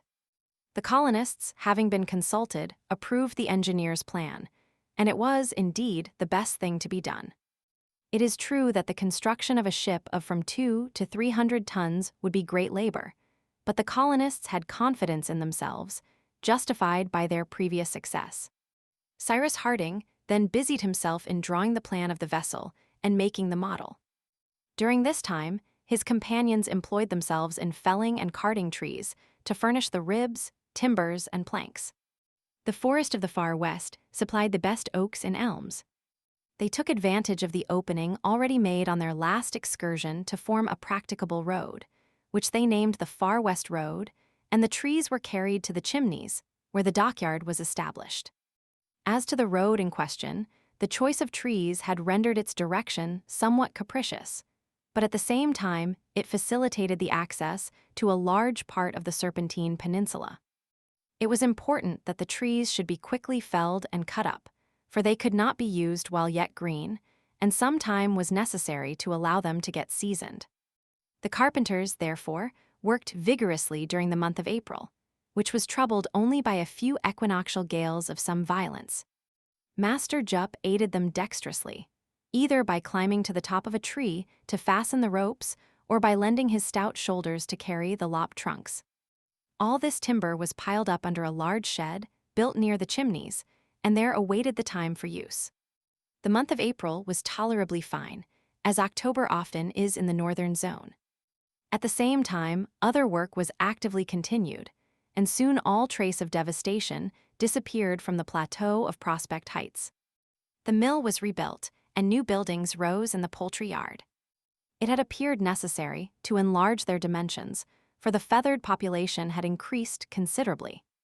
The stable now contained 5 onagers, 4 of which were well broken, and allowed themselves to be either driven or ridden, and a little colt. The colony now possessed a plow, to which the onagers were yoked like regular Yorkshire or Kentucky oxen. The colonists divided their work, and their arms never tired. Then who could have enjoyed better health than these workers? And what good humor enlivened the evenings in Granite House as they formed 1,000 plans for the future? As a matter of course, Ayrton shared the common lot in every respect, and there was no longer any talk of his going to live at the corral. Nevertheless, he was still sad and reserved, and joined more in the work than in the pleasures of his companions. But he was a valuable workman at need strong, skillful, ingenious, intelligent. He was esteemed and loved by all, and he could not be ignorant of it. In the meanwhile, the corral was not abandoned. Every other day one of the settlers, driving the cart or mounted on an onager, went to look after the flock of musmons and goats and bring back the supply of milk required by Neb. These excursions at the same time afforded opportunities for hunting. Therefore Herbert and Gideon Spilett, with Top in front, traversed more often than their companions the road to the corral, and with the capital guns which they carried, capybaras, agouties, kangaroos, and wild pigs for large game, ducks, grouse, jackhammers, and snipe for small game were never wanting in the house. The produce of the warren of the oyster bed, several turtles which were taken, excellent salmon which came up the Mersey, vegetables from the plateau, wild fruit from the forest were riches upon riches, and Neb, the head cook, could scarcely by himself store them away. The telegraphic wire between the corral and Granite House had of course been repaired, and it was worked whenever one or other of the settlers was at the corral and found it necessary to spend the night there. Besides, the island was safe now, and no attacks were to be feared, at any rate from men. However, that which had happened might happen again. A descent of pirates, or even of escaped convicts, was always to be feared. It was possible that companions or accomplices of Bob Harvey had been in the secret of his plans, and might be tempted to imitate him. The colonists, therefore, were careful to observe the sea around the island, and every day their telescope covered the horizon enclosed by Union and Washington Bays. When they went to the corral, they examined the sea to the west with no less attention, and by climbing the spur, their gaze extended over a large section of the western horizon. Nothing suspicious was discerned, but still it was necessary for them to be on their guard. The engineer one evening imparted to his friends a plan which he had conceived for fortifying the corral. It appeared prudent to him to heighten the palisade and to flank it with a sort of blockhouse, which, if necessary, the settlers could hold against the enemy. Granite House might, by its very position, be considered impregnable. Therefore, the corral with its buildings, its stores, and the animals it contained would always be the object of pirates, whoever they were, who might land on the island, and should the colonists be obliged to shut themselves up there, they ought also to be able to defend themselves without any disadvantage. This was a project which might be left for consideration, and they were, besides, obliged to put off its execution until the next spring. About the 15th of May, the keel of the new vessel lay along the dockyard, and soon the stem and stern post, mortised at each of its extremities, rose almost perpendicularly. The keel, of good oak, measured 110 feet in length, this allowing a width of 25 feet to the midship beam. But this was all the carpenters could do before the arrival of the frosts and bad weather. During the following week, they fixed the first of the stern timbers, but were then obliged to suspend work. During the last days of the month, the weather was extremely bad. The wind blew from the east, sometimes with the violence of a tempest. The engineer was somewhat uneasy on account of the dockyard shed which, besides, he could not have established in any other place near to Granite House, for the islet only imperfectly sheltered the shore from the fury of the open sea, and in great storms the waves beat against the very foot of the granite cliff. But very fortunately, these fears were not realized. The wind shifted to the southeast, and there the beach of Granite House was completely covered by Flotsam Point. Pencroft and Ayrton, the most zealous workmen at the new vessel, pursued their labor as long as they could. They were not men to mind the wind tearing at their hair, nor the rain wetting them to the skin, and a blow from a hammer is worth just as much in bad as in fine weather. But when a severe frost succeeded this wet period, the wood, its fibers acquiring the hardness of iron, became extremely difficult to work, and about the 10th of June, shipbuilding was obliged to be entirely discontinued. Cyrus Harding and his companions had not omitted to observe how severe was the temperature during the winters of Lincoln Island. The cold was comparable to that experienced in the states of New England, situated at almost the same distance from the equator. In the northern hemisphere, or at any rate in the part occupied by British America and the north of the United States, this phenomenon is explained by the flat conformation of the territories bordering on the pole, and on which there is no intumescence of the soil to oppose any obstacle to the north winds. Here, in Lincoln Island, this explanation would not suffice. It has even been observed, remarked Harding one day to his companions, that in equal latitudes the islands and coast regions are less tried by the cold than inland countries. I have often heard it asserted that the winters of Lombardy, for example, are not less rigorous than those of Scotland, which results from the sea restoring during the winter the heat which it received during the summer. Islands are, therefore, in a better situation for benefiting by this restitution. But then, Captain Harding, asked Herbert, why does Lincoln Island appear to escape the common law? That is difficult to explain, answered the engineer. However, I should be disposed to conjecture that this peculiarity results from the situation of the island in the southern hemisphere, which, as you know, my boy, is colder than the northern hemisphere. Yes, said Herbert, and icebergs are met with in lower latitudes in the south than in the north of the Pacific. That is true, remarked Pencroft, and when I have been serving on board whalers I have seen icebergs off Cape Horn. The severe cold experienced in Lincoln Island, said Gideon Spilett, may then perhaps be explained by the presence of floes or icebergs comparatively near to Lincoln Island. Your opinion is very admissible indeed, my dear Spilett, answered Cyrus Harding, and it is evidently to the proximity of icebergs that we owe our rigorous winters. I would draw your attention also to an entirely physical cause, which renders the southern colder than the northern hemisphere. In fact, since the sun is nearer to this hemisphere during the summer, it is necessarily more distant during the winter. This explains then the excess of temperature in the two seasons, for if we find the winters very cold in Lincoln Island, we must not forget that the summers here, on the contrary, are very hot. But why, if you please, Captain, asked Pencroft, knitting his brows, why should our hemisphere, as you say, be so badly divided? It isn't just that.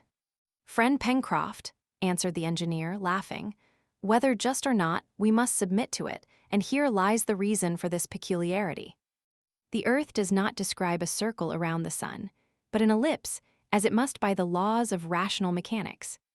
Now the earth occupies one of the foci of the ellipse, and so at one point in its course is at its apogee, that is, at its farthest from the sun, and at another point it is at its perigee, or nearest to the sun. Now it happens that it is during the winter of the southern countries that it is at its most distant point from the sun, and consequently, in a situation for those regions to feel the greatest cold. Nothing can be done to prevent that, and men, Pencroft, however learned they may be, can never change anything of the cosmographical order established by God himself. And yet, added Pencroft, the world is very learned. What a big book, Captain, might be made with all that is known. And what a much bigger book still with all that is not known, answered Harding. At last, for one reason or another, the month of June brought the cold with its accustomed intensity, and the settlers were often confined to Granite House. How wearisome this imprisonment was to them, and more particularly to Gideon Spilett. Look here, said he to Neb one day, I would give you by notarial deed all the estates which will come to me some day, if you were a good enough fellow to go, no matter where, and subscribe to some newspaper for me. Decidedly, the thing that is most essential to my happiness is the knowing every morning what has happened the day before in other places than this. Neb began to laugh. "'Pon my word," he replied, "the only thing I think about is my daily work." The truth was that indoors as well as out, there was no want of work. The colony of Lincoln Island was now at its highest point of prosperity, achieved by 3 years of continued hard work. The destruction of the brig had been a new source of riches. Without speaking of the complete rig which would serve for the vessel now on the stocks, utensils and tools of all sorts, weapons and ammunition, clothes and instruments, were now piled in the storerooms of Granite House. It had not even been necessary to resort again to the manufacture of the coarse felt materials. Though the colonists had suffered from cold during their first winter, the bad season might now come without their having any reason to dread its severity. Linen was plentiful also, and besides, they kept it with extreme care. From chloride of sodium, which is nothing else than sea salt, Cyrus Harding easily extracted the soda and chlorine. The soda, which it was easy to change into carbonate of soda, and the chlorine, of which he made chloride of lime, were employed for various domestic purposes, and especially in bleaching linen. Besides, they did not wash more than 4 times a year, as was done by families in the olden times, and it may be added that Pencroft and Gideon Spilett, while waiting for the postman to bring him his newspaper, distinguished themselves as washermen. So passed the winter months, June, July, and August. They were severe, and the average observations of the thermometer did not give more than 8 degrees of Fahrenheit. It was therefore lower in temperature than the preceding winter. But then, what splendid fires blazed continually on the hearths of Granite House, the smoke marking the granite wall with long, zebra-like streaks. Fuel was not spared, as it grew naturally a few steps from them. Besides, the chips of the wood destined for the construction of the ship enabled them to economize the coal, which required more trouble to transport. Men and animals were all well. Master Jup was a little chilly, it must be confessed. This was perhaps his only weakness, and it was necessary to make him a well-padded dressing gown. But what a servant he was, clever, zealous, indefatigable, not indiscreet, not talkative, and he might have been with reason proposed as a model for all his biped brothers in the Old and New Worlds. "As for that," said Pencroft, "when one has 4 hands at one's service, of course one's work ought to be done so much the better." And indeed, the intelligent creature did it well. During the 7 months which had passed since the last researches made round the mountain, and during the month of September, which brought back fine weather, nothing was heard of the genius of the island. His power was not manifested in any way. It is true that it would have been superfluous, for no incident occurred to put the colonists to any painful trial. Cyrus Harding even observed that if by chance the communication between the unknown and the tenants of Granite House had ever been established through the granite, and if Top's instinct had as it were felt it, there was no further sign of it during this period. The dog's growling had entirely ceased, as well as the uneasiness of the orang. The 2 friends, for they were such, no longer prowled round the opening of the inner well, nor did they bark or whine in that singular way which from the first the engineer had noticed. But could he be sure that this was all that was to be said about this enigma, and that he should never arrive at a solution? Could he be certain that some conjuncture would not occur which would bring the mysterious personage on the scene? Who could tell what the future might have in reserve? At last the winter was ended, but an event, the consequences of which might be serious, occurred in the first days of the returning spring. On the 7th of September, Cyrus Harding, having observed the crater, saw smoke curling round the summit of the mountain, its first vapors rising in the air. Chapter 15. The colonists, warned by the engineer, left their work and gazed in silence at the summit of Mount Franklin. The volcano had awoke, and the vapor had penetrated the mineral layer heaped at the bottom of the crater. But would the subterranean fires provoke any violent eruption? This was an event which could not be foreseen. However, even while admitting the possibility of an eruption, it was not probable that the whole of Lincoln Island would suffer from it. The flow of volcanic matter is not always disastrous, and the island had already undergone this trial, as was shown by the streams of lava hardened on the northern slopes of the mountain. Besides, from the shape of the crater, the opening, broken in the upper edge, the matter would be thrown to the side opposite the fertile regions of the island. However, the past did not necessarily answer for the future. Often at the summit of volcanoes, the old craters close and new ones open. This had occurred in the 2 hemispheres at Etna, Popocatépetl, and Orizaband. On the eve of an eruption, there is everything to be feared. In fact, an earthquake, a phenomenon which often accompanies volcanic eruption, is enough to change the interior arrangement of a mountain, and to open new outlets for the burning lava. Cyrus Harding explained these things to his companions, and, without exaggerating the state of things, he told them all the pros and cons. After all, they could not prevent it. It did not appear likely that Granite House would be threatened unless the ground was shaken by an earthquake. But the corral would be in great danger should a new crater open in the southern side of Mount Franklin. From that day, the smoke never disappeared from the top of the mountain, and it could even be perceived that it increased in height and thickness without any flame mingling in its heavy volumes. The phenomenon was still concentrated in the lower part of the central crater. However, with the fine day's work had been continued.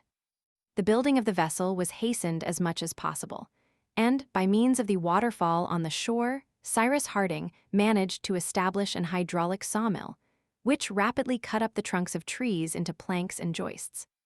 The mechanism of this apparatus was as simple as those used in the rustic sawmills of Norway. A first horizontal movement to move the piece of wood, a second vertical movement to move the sawdust, was all that was wanted, and the engineer succeeded by means of a wheel, 2 cylinders, and pulleys properly arranged. Towards the end of the month of September, the skeleton of the vessel, which was to be rigged as a schooner, lay in the dockyard. The ribs were almost entirely completed, and, all the timbers having been sustained by a provisional band, the shape of the vessel could already be seen. The schooner, sharp in the bows, very slender in the afterpart, would evidently be suitable for a long voyage, if wanted, but laying the planking would still take a considerable time. Very fortunately, The iron work of the pirate brig had been saved after the explosion. From the planks and injured ribs, Pencroft and Ayrton had extracted the bolts and a large quantity of copper nails. It was so much work saved for the smiths, but the carpenters had much to do. Shipbuilding was interrupted for a week for the harvest, the haymaking, and the gathering in of the different crops on the plateau. This work finished, every moment was devoted to finishing the schooner. When night came, the workmen were really quite exhausted. So as not to lose any time, they had changed the hours for their meals. They dined at 12 o'clock and only had their supper when daylight failed them. They then ascended to Granite House, when they were always ready to go to bed. Sometimes, however, when the conversation bore on some interesting subject, the hour for sleep was delayed for a time. The colonists then spoke of the future, and talked willingly of the changes which a voyage in the schooner to inhabited lands would make in their situation. But always, in the midst of these plans, prevailed the thought of a subsequent return to Lincoln Island. Never would they abandon this colony, founded with so much labor and with such success, and to which a communication with America would afford a fresh impetus. Pencroft and Neb especially hoped to end their days there. "Herbert," said the sailor, "you will never abandon Lincoln Island." "Never, Pencroft, and especially if you make up your mind to stay there." "That was made up long ago, my boy," answered Pencroft. "I shall expect you. You will bring me your wife and children, and I shall make jolly chaps of your youngsters." "That's agreed," replied Herbert, laughing and blushing at the same time. "And you, Captain Harding," resumed Pencroft enthusiastically, "you will be still the governor of the island." "Ah, how many inhabitants could it support?" 10,000 at least." They talked in this way, allowing Pencroft to run on, and at last the reporter actually started a newspaper, the New Lincoln Herald. So is man's heart. The desire to perform a work which will endure, which will survive him, is the origin of his superiority over all other living creatures here below. It is this which has established his dominion, and this it is which justifies it over all the world. After that, who knows if Jup and Top had not themselves their little dream of the future? Ayrton silently said to himself that he would like to see Lord Glenarvan again and show himself to all restored. One evening, on the 15th of October, the conversation was prolonged later than usual. It was 9 o'clock. Already, long, badly concealed yawns gave warning of the hour of rest, and Pencroft was proceeding towards his bed, when the electric bell, placed in the dining room, suddenly rang. All were there: Cyrus Harding, Gideon Spilett, Herbert, Ayrton, Pencroft, Neb. Therefore none of the colonists were at the corral. Cyrus Harding rose. His companions stared at each other, scarcely believing their ears. "What does that mean?" cried Neb. "Was it the devil who rang it?" No one answered. "The weather is stormy," observed Herbert. "Might not its influence of electricity?" Herbert did not finish his phrase. The engineer, towards whom all eyes were turned, shook his head negatively. "We must wait," said Gideon Spilett. "If it is a signal, whoever it may be who has made it, he will renew it." "But who do you think it is?" cried Neb. "Who?" answered Pencroft, "but he." The sailor's sentence was cut short by a new tinkle of the bell. Harding went to the apparatus and sent this question to the corral. "What do you want?" A few moments later the needle, moving on the alphabetic dial, gave this reply to the tenants of Granite House: "Come to the corral immediately." "At last!" exclaimed Harding. "Yes, at last." The mystery was about to be unveiled. The colonists' fatigue had disappeared before the tremendous interest which was about to urge them to the corral, and all wish for rest had ceased. Without having uttered a word, in a few moments they had left Granite House and were standing on the beach. Jup and Top alone were left behind. They could do without them. The night was black. The new moon had disappeared at the same time as the sun. As Herbert had observed, great stormy clouds formed a lowering and heavy vault, preventing any star rays. A few lightning flashes, reflections from a distant storm, illuminated the horizon. It was possible that a few hours later, the thunder would roll over the island itself. The night was very threatening. But however deep the darkness was, it would not prevent them from finding the familiar road to the corral. They ascended the left bank of the Mersey, reached the plateau, passed the bridge over Creek Glycerine, and advanced through the forest. They walked at a good pace, a prey to the liveliest emotions. There was no doubt but that they were now going to learn the long-searched-for answer to the enigma, the name of that mysterious being, so deeply concerned in their life, so generous in his influence, so powerful in his action. Must not this stranger have indeed mingled with their existence, have known the smallest details, have heard all that was said in Granite House, to have been able always to act in the very nick of time? Everyone, wrapped up in his own reflections, pressed forward. Under the arch of trees, the darkness was such that even the edge of the road could not be seen. Not a sound in the forest. Both animals and birds, influenced by the heaviness of the atmosphere, remained motionless and silent. Not a breath disturbed the leaves. The footsteps of the colonists alone resounded on the hardened ground. During the first quarter of an hour, the silence was only interrupted by this remark from Pencroft. "We ought to have brought a torch." And by this reply from the engineer. "We shall find one at the corral." Harding and his companions had left Granite House at 12 minutes past 9. At 47 minutes past 9, they had traversed 3 out of the 5 miles, which separated the mouth of the Mersey from the corral. At that moment, sheets of lightning spread over the island and illumined the dark trees. The flashes dazzled and almost blinded them. Evidently, the storm would not be long in bursting forth. The flashes gradually became brighter and more rapid. Distant thunder growled in the sky. The atmosphere was stifling. The colonists proceeded, as if they were urged onwards by some irresistible force. At 10 o'clock, a vivid flash showed them the palisade, and as they reached the gate, the storm burst forth with tremendous fury. In a minute the corral was crossed, and Harding stood before the hut. Probably the house was occupied by the stranger, since it was from thence that the telegram had been sent. However, no light shone through the window. The engineer knocked at the door.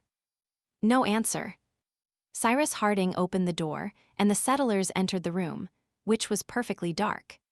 A light was struck by Neb, and in a few moments the lantern was lighted, and the light thrown into every corner of the room. There was no one there. Everything was in the state in which it had been left. "Have we been deceived by an illusion?" murmured Cyrus Harding. No. That was not possible. The telegram had clearly said, "Come to the corral immediately." They approached the table specially devoted to the use of the wire.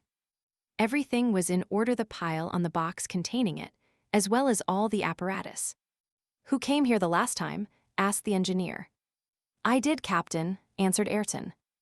"And that was 4 days ago." "A note," cried Herbert, pointing to a paper lying on the table. On this paper were written these words in English: "Follow the new wire." "Forward," cried Harding, who understood that the dispatch had not been sent from the corral, but from the mysterious retreat, communicating directly with Granite House by means of a supplementary wire joined to the old one. Neb took the lighted lantern, and all left the corral. The storm then burst forth with tremendous violence. The interval between each lightning flash and each thunderclap diminished rapidly. The summit of the volcano, with its plume of vapor, could be seen by occasional flashes. There was no telegraphic communication in any part of the corral between the house and the palisade, but the engineer, running straight to the first post, saw by the light of a flash a new wire hanging from the isolator to the ground. "There it is," said he. This wire lay along the ground and was surrounded with an isolating substance like a submarine cable, so as to assure the free transmission of the current. It appeared to pass through the wood and the southern spurs of the mountain, and consequently it ran towards the west. "Follow it," said Cyrus Harding. And the settlers immediately pressed forward, guided by the wire. The thunder continued to roar with such violence that not a word could be heard. However, there was no occasion for speaking, but to get forward as fast as possible. Cyrus Harding and his companions then climbed the spur rising between the Corral Valley and that of Falls River, which they crossed at its narrowest part. The wire, sometimes stretched over the lower branches of the trees, sometimes lying on the ground, guided them surely. The engineer had supposed that the wire would perhaps stop at the bottom of the valley, and that the strangers' retreat would be there. Nothing of the sort. They were obliged to ascend the southwestern spur, and redescend on that arid plateau terminated by the strangely wild basalt cliff. From time to time, one of the colonists stooped down and felt for the wire with his hands, but there was now no doubt that the wire was running directly towards the sea. There, to a certainty, in the depths of those rocks, was the dwelling so long sought for in vain. The sky was literally on fire. Flash succeeded flash. Several struck the summit of the volcano in the midst of the thick smoke. It appeared there as if the mountain was vomiting flame. At a few minutes to 11, the colonists arrived on the high cliff overlooking the ocean to the west. The wind had risen. The surf roared 500 feet below. Harding calculated that they had gone a mile and a half from the corral. At this point, the wire entered among the rocks, following the steep side of a narrow ravine. The settlers followed it at the risk of occasioning a fall of the slightly balanced rocks and being dashed into the sea. The descent was extremely perilous, but they did not think of the danger. They were no longer masters of themselves, and an irresistible attraction drew them towards this mysterious place as the magnet draws iron. Thus they almost unconsciously descended this ravine, which even in broad daylight would have been considered impracticable. The stones rolled and sparkled like fiery balls when they crossed through the gleams of light. Harding was first and last.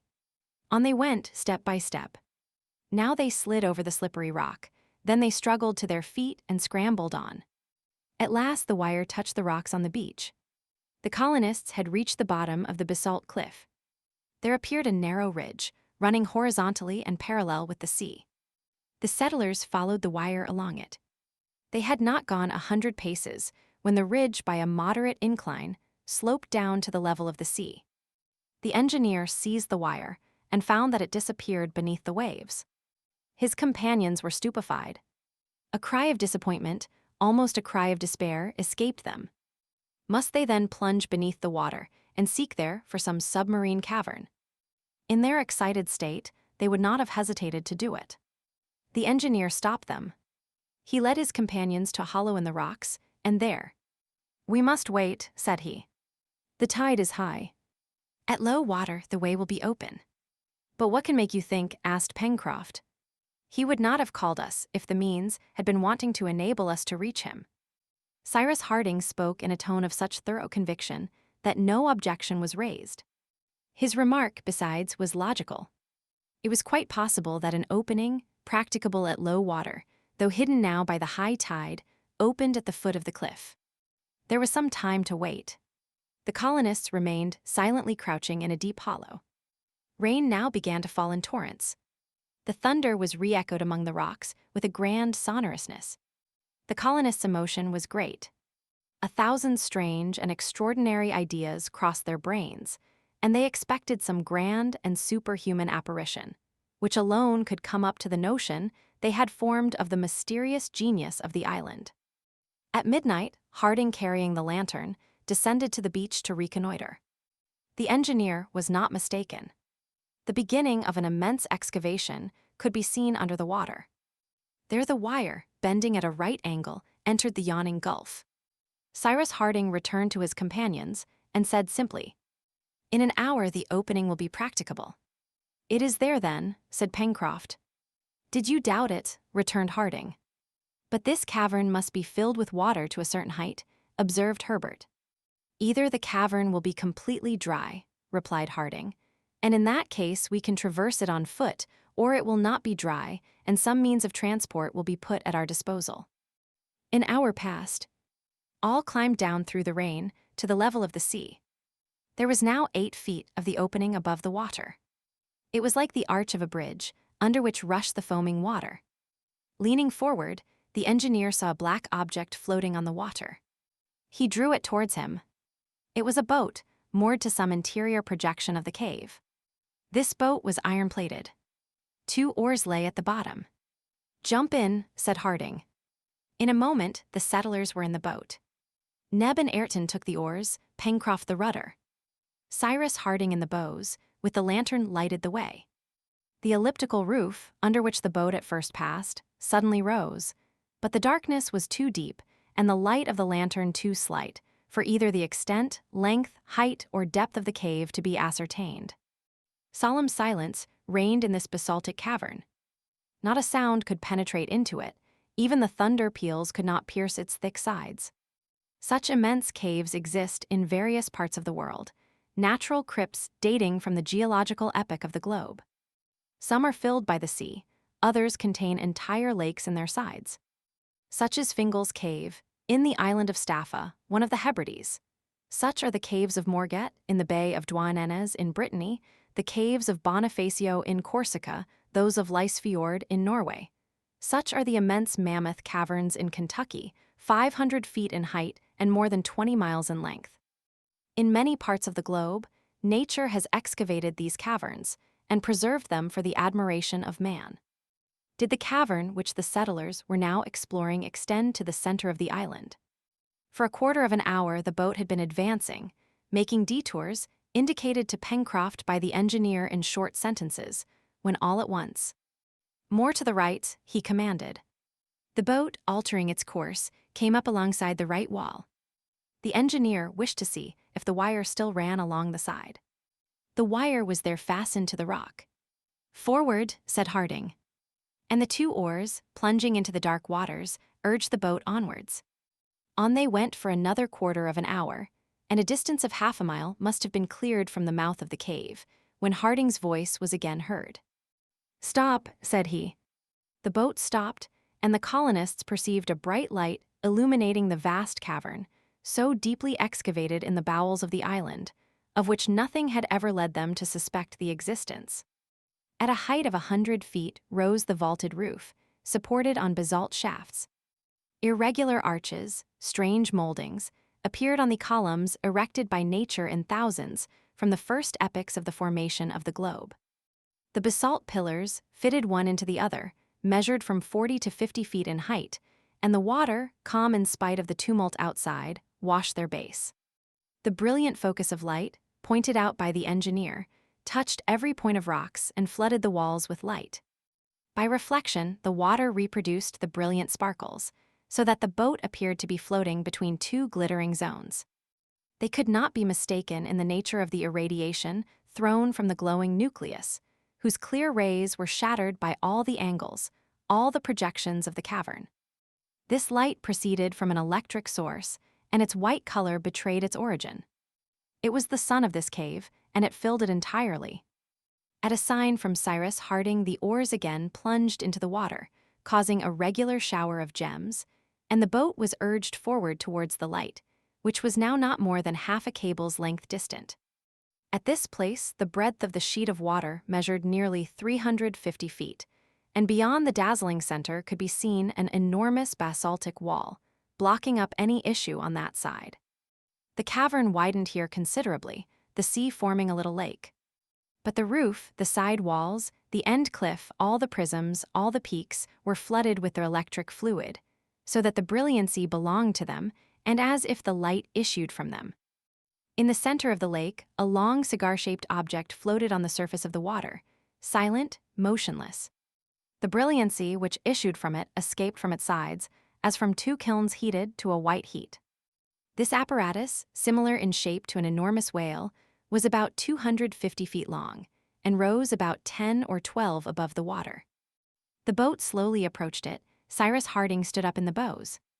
He gazed, a prey to violent excitement. Then, all at once, seizing the reporter's arm, "It is he. It can only be he," he cried. "He." Then, falling back on the seat, he murmured a name which Gideon Spilett alone could hear. The reporter evidently knew this name, for it had a wonderful effect upon him, and he answered in a hoarse voice, "He." An outlawed man. "He," said Harding. At the engineer's command, the boat approached this singular floating apparatus. The boat touched the left side, from which escaped a ray of light through a thick glass. Harding and his companions mounted on the platform. An open hatchway was there. All darted down the opening. At the bottom of the ladder was a deck, lighted by electricity. At the end of this deck was a door, which Harding opened. A richly ornamented room, quickly traversed by the colonists, was joined to a library, over which a luminous ceiling shed a flood of light. At the end of the library, a large door, also shut, was opened by the engineer. An immense saloon, a sort of museum, in which were heaped up, with all the treasures of the mineral world, works of art, marvels of industry, appeared before the eyes of the colonists, who almost thought themselves suddenly transported into a land of enchantment. Stretched on a rich sofa, they saw a man who did not appear to notice their presence. Then Harding raised his voice, and to the extreme surprise of his companions, he uttered these words. "Captain Nemo, you asked for us. We are here." Chapter 16. At these words, the reclining figure rose, and the electric light fell upon his countenance. A magnificent head, the forehead high, the glance commanding, beard white, hair abundant and falling over the shoulders. His hand rested upon the cushion of the divan from which he had just risen. He appeared perfectly calm. It was evident that his strength had been gradually undermined by illness, but his voice seemed yet powerful, as he said in English, and in a tone which evinced extreme surprise. "Sir, I have no name." "Nevertheless, I know you," replied Cyrus Harding. Captain Nemo fixed his penetrating gaze upon the engineer, as though he were about to annihilate him. Then, falling back amid the pillows of the divan, "After all, what matters now?" he murmured. "I am dying." Cyrus Harding drew near the captain, and Gideon Spilett took his hand. It was of a feverish heat. Ayrton, Pencroft, Herbert, and Neb stood respectfully apart in an angle of the magnificent saloon, whose atmosphere was saturated with the electric fluid. Meanwhile, Captain Nemo withdrew his hand, and motioned the engineer and the reporter to be seated. All regarded him with profound emotion. Before them, they beheld that being whom they had styled the genius of the island, the powerful protector whose intervention, in so many circumstances, had been so efficacious, the benefactor to whom they owed such a debt of gratitude. Their eyes beheld a man only, and a man at the point of death, where Pencroft and Neb had expected to find an almost supernatural being. But how happened it that Cyrus Harding had recognized Captain Nemo? Why had the latter so suddenly risen on hearing this name uttered, a name which he had believed known to none? The captain had resumed his position on the divan, and leaning on his arm, he regarded the engineer, seated near him. "You know the name I formerly bore, sir?" he asked. "I do," answered Cyrus Harding, "and also that of this wonderful submarine vessel." "The Nautilus," said the captain with a faint smile. "The Nautilus. But do you know who I am?" "I do." "It is nevertheless many years since I have held any communication with the inhabited world. 3 long years have I passed in the depth of the sea, the only place where I have found liberty. Who then can have betrayed my secret? A man who is bound to you by no tie, Captain Nemo, and who, consequently, cannot be accused of treachery. The Frenchman who was cast on board my vessel, by chance 16 years since. The same. He and his 2 companions did not then perish in the maelstrom, in the midst of which the Nautilus was struggling. They escaped, and a book has appeared under the title of 20,000 Leagues Under the Sea, which contains your history." "The history of a few months only of my life," interrupted the captain impetuously. "It is true," answered Cyrus Harding, "but a few months of that strange life have sufficed to make you known." "As a great criminal, doubtless," said Captain Nemo, a haughty smile curling his lips. "Yes, a rebel, perhaps an outlaw against humanity." The engineer was silent. "Well, sir, it is not for me to judge you, Captain Nemo," answered Cyrus Harding, "at any rate as regards your past life. I am, with the rest of the world, ignorant of the motives which induced you to adopt this strange mode of existence, and I cannot judge of effects without knowing their causes. But what I do know is that a beneficent hand has constantly protected us since our arrival on Lincoln Island, that we all owe our lives to a good, generous, and powerful being, and that this being so powerful, good, and generous, Captain Nemo, is yourself." "It is I," answered the captain simply. The engineer and the reporter rose. Their companions had drawn near, and the gratitude with which their hearts were charged was about to express itself in their gestures and words. Captain Nemo stopped them by a sign, and in a voice which betrayed more emotion than he doubtless intended to show. "Wait till you have heard all," he said. And the captain, in a few concise sentences, ran over the events of his life. His narrative was short, yet he was obliged to summon up his whole remaining energy to arrive at the end. He was evidently contending against extreme weakness. Several times, Cyrus Harding entreated him to repose for a while, but he shook his head as a man to whom the morrow may never come, and when the reporter offered his assistance, "It is useless," he said, "my hours are numbered." Captain Nemo was an Indian, the Prince Dakkar, son of a Raja of the then independent territory of Bundelkund. His father sent him, when 10 years of age, to Europe, in order that he might receive an education in all respects complete, and in the hopes that by his talents and knowledge he might one day take a leading part in raising his long-degraded and heathen country to a level with the nations of Europe. From the age of 10 years to that of 30, Prince Dakkar, endowed by nature with her richest gifts of intellect, accumulated knowledge of every kind. And in science, literature, and art, his researches were extensive and profound. He traveled over the whole of Europe. His rank and fortune caused him to be everywhere sought after, but the pleasures of the world had for him no attractions. Though young and possessed of every personal advantage, he was ever grave, somber, even devoured by an unquenchable thirst for knowledge, and cherishing in the recesses of his heart the hope that he might become a great and powerful ruler of a free and enlightened people. Still, for long the love of science triumphed over all other feelings. He became an artist deeply impressed by the marvels of art, a philosopher to whom no one of the higher sciences was unknown, a statesman versed in the policy of European courts. To the eyes of those who observed him superficially, he might have passed for one of those cosmopolitans, curious of knowledge but disdaining action. One of those opulent travelers, haughty and cynical, who move incessantly from place to place and are of no country. The history of Captain Nemo has, in fact, been published under the title of 20,000 Leagues Under the Sea. Here, therefore, we'll apply the observation already made as to the adventures of Ayrton with regard to the discrepancy of dates. Readers should therefore refer to the note already published on this point. This artist, this philosopher, this man was, however, still cherishing the hope instilled into him from his earliest days. Prince Dakkar returned to Bundelkund in the year 1849. He married a noble Indian lady, who was imbued with an ambition not less ardent than that by which he was inspired. 2 children were born to them, whom they tenderly loved. But domestic happiness did not prevent him from seeking to carry out the object at which he aimed. He waited an opportunity. At length, as he vainly fancied, it presented itself. Instigated by princes equally ambitious and less sagacious and more unscrupulous than he was, the people of India were persuaded that they might successfully rise against their English rulers, who had brought them out of a state of anarchy and constant warfare and misery, and had established peace and prosperity in their country.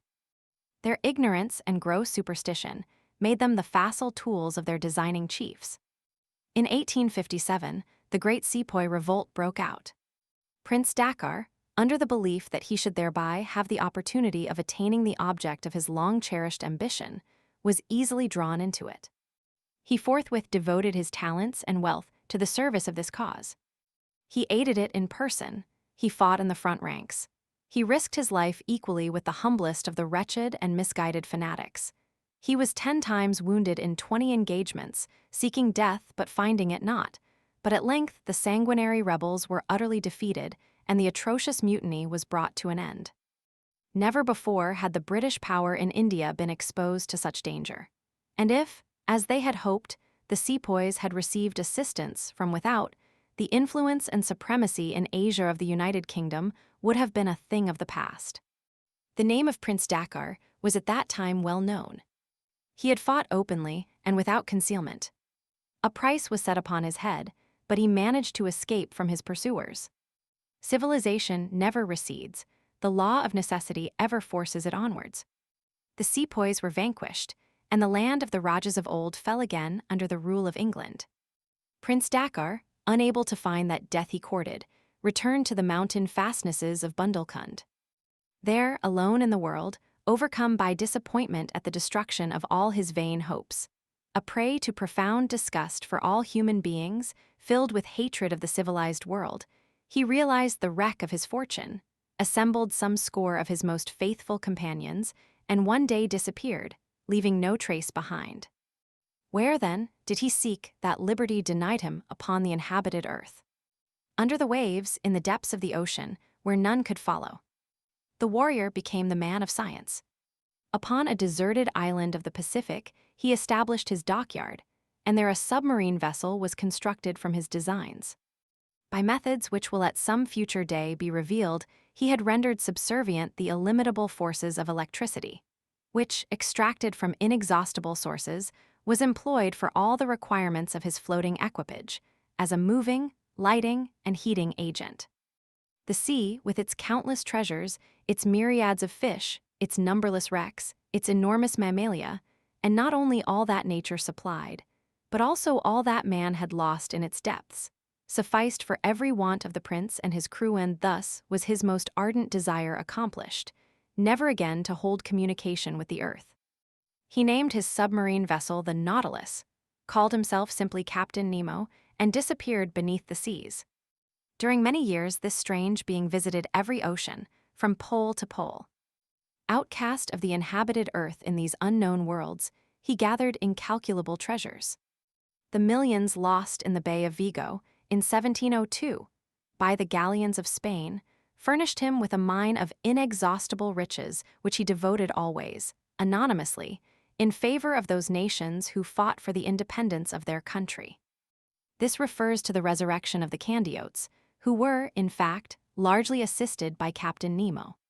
For long, however, he had held no communication with his fellow creatures, when, during the night of the 6th of November, 1866, 3 men were cast on board his vessel. They were a French professor, his servant, and a Canadian fisherman. These 3 men had been hurled overboard by a collision which had taken place between the Nautilus and the United States frigate Abraham Lincoln, which had chased her. Captain Nemo learned from this professor that the Nautilus, taken now for a gigantic mammal of the whale species, now for a submarine vessel carrying a crew of pirates, was sought for in every sea. He might have returned these 3 men to the ocean, from whence chance had brought them in contact with his mysterious existence. Instead of doing this, he kept them prisoners, and during 7 months they were enabled to behold all the wonders of a voyage of 20,000 leagues under the sea. One day, the 22nd of June, 1867, these 3 men, who knew nothing of the past history of Captain Nemo, succeeded in escaping in one of the Nautilus's boats. But as at this time the Nautilus was drawn into the vortex of the Maelstrom, off the coast of Norway, the captain naturally believed that the fugitives, engulfed in that frightful whirlpool, found their death at the bottom of the abyss. He was unaware that the Frenchman and his 2 companions had been miraculously cast on shore, that the fishermen of the Lofoten Islands had rendered them assistance, and that the professor, on his return to France, had published that work in which 7 months of the strange and eventful navigation of the Nautilus were narrated and exposed to the curiosity of the public. For a long time after this, Captain Nemo continued to live thus, traversing every sea. But one by one, his companions died, and found their last resting place in their cemetery of coral, in the bed of the Pacific. At last, Captain Nemo remained the solitary survivor of all those who had taken refuge with him in the depths of the ocean. He was now 60 years of age. Although alone, he succeeded in navigating the Nautilus towards one of those submarine caverns which had sometimes served him as a harbor. One of these ports was hollowed beneath Lincoln Island, and at this moment furnished an asylum to the Nautilus. The captain had now remained there 6 years, navigating the ocean no longer, but awaiting death, and that moment when he should rejoin his former companions, when by chance he observed the descent of the balloon which carried the prisoners of the Confederates. Clad in his diving dress, he was walking beneath the water at a few cables' length from the shore of the island, when the engineer had been thrown into the sea. Moved by a feeling of compassion, the captain saved Cyrus Harding. His first impulse was to fly from the vicinity of the 5 castaways, but his harbor refuge was closed, for in consequence of an elevation of the basalt, produced by the influence of volcanic action, he could no longer pass through the entrance of the vault. Though there was sufficient depth of water to allow a light craft to pass the bar, there was not enough for the Nautilus, whose draft of water was considerable. Captain Nemo was compelled, therefore, to remain. He observed these men thrown, without resources, upon a desert island, but had no wish to be himself discovered by them. By degrees he became interested in their efforts when he saw them honest, energetic, and bound to each other by the ties of friendship. As if despite his wishes, he penetrated all the secrets of their existence. By means of the diving dress, he could easily reach the well in the interior of Granite House, and climbing by the projections of rock to its upper orifice, he heard the colonists as they recounted the past, and studied the present and future. He learned from them the tremendous conflict of America with America itself, for the abolition of slavery. Yes, these men were worthy to reconcile Captain Nemo with that humanity which they represented so nobly in the island. Captain Nemo had saved Cyrus Harding. It was he also who had brought back the dog to the Chimneys, who rescued Top from the waters of the lake, who caused to fall at Flotsam Point the case containing so many things useful to the colonists, who conveyed the canoe back into the stream of the Mersey, who cast the cord from the top of Granite House at the time of the attack by the baboons, who made known the presence of Ayrton upon Tabor Island, by means of the document enclosed in the bottle, who caused the explosion of the brig by the shock of a torpedo placed at the bottom of the canal, who saved Herbert from certain death by bringing the sulfate of quinine. And finally, it was he who had killed the convicts with the electric balls, of which he possessed the secret, and which he employed in the chase of submarine creatures. Thus were explained so many apparently supernatural occurrences, and which all proved the generosity and power of the captain. Nevertheless, this noble misanthrope longed to benefit his protégés still further. There yet remained much useful advice to give them, and his heart being softened by the approach of death, he invited, as we are aware, the colonists of Granite House to visit the Nautilus, by means of a wire which connected it with the corral. Possibly he would not have done this had he been aware that Cyrus Harding was sufficiently acquainted with his history to address him by the name of Nemo. The captain concluded the narrative of his life. Cyrus Harding then spoke. He recalled all the incidents which had exercised so beneficent an influence upon the colony, and in the names of his companions and himself, thanked the generous being to whom they owed so much. But Captain Nemo paid little attention. His mind appeared to be absorbed by one idea, and without taking the proffered hand of the engineer. "Now, sir," said he, "now that you know my history, your judgment." In saying this, the captain evidently alluded to an important incident witnessed by the three strangers thrown on board his vessel, and which the French professor had related in his work, causing a profound and terrible sensation. Some days previous to the flight of the professor and his two companions, the Nautilus, being chased by a frigate in the north of the Atlantic, had hurled herself as a ram upon this frigate, and sunk her without mercy. Cyrus Harding understood the captain's allusion, and was silent. "It was an enemy's frigate," exclaimed Captain Nemo, transformed for an instant into the Prince Dakkar, "an enemy's frigate. It was she who attacked me. I was in a narrow and shallow bay. The frigate barred my way and I sank her." A few moments of silence ensued, then the captain demanded, "What think you of my life, gentlemen?" Cyrus Harding extended his hand to the ci-devant prince and replied gravely, "Sir, your error was in supposing that the past can be resuscitated, and in contending against inevitable progress. It is one of those errors which some admire, others blame, which God alone can judge. He who is mistaken in an action which he sincerely believes to be right may be an enemy, but retains our esteem. Your error is one that we may admire, and your name has nothing to fear from the judgment of history, which does not condemn heroic folly, but its results." The old man's breast swelled with emotion, and raising his hand to heaven, "Was I wrong or in the right?" he murmured. Cyrus Harding replied, "All great actions return to God, from whom they are derived. Captain Nemo, we, whom you have succored, shall ever mourn your loss." Herbert, who had drawn near the captain, fell on his knees and kissed his hand. A tear glistened in the eyes of the dying man. "My child," he said, "may God bless you." Chapter 17. Day had returned. No ray of light penetrated into the profundity of the cavern. It being high water, the entrance was closed by the sea. But the artificial light, which escaped in long streams from the skylights of the Nautilus, was as vivid as before, and the sheet of water shone around the floating vessel. An extreme exhaustion now overcame Captain Nemo, who had fallen back upon the divan.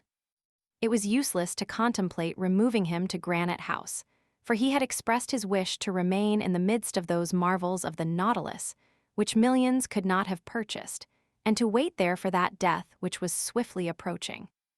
During a long interval of prostration, which rendered him almost unconscious, Cyrus Harding and Gideon Spilett attentively observed the condition of the dying man. It was apparent that his strength was gradually diminishing. That frame, once so robust, was now but the fragile tenement of a departing soul. All of life was concentrated in the heart and head. The engineer and reporter consulted in whispers. Was it possible to render any aid to the dying man? Might his life, if not saved, be prolonged for some days? He himself had said that no remedy could avail, and he awaited with tranquility that death which had for him no terrors. "We can do nothing," said Gideon Spilett. "But of what is he dying?" asked Pencroft. "Life is simply fading out," replied the reporter. "Nevertheless," said the sailor, "if we move him into the open air and the light of the sun, he might perhaps recover." "No, Pencroft," answered the engineer, "it is useless to attempt it. Besides, Captain Nemo would never consent to leave his vessel.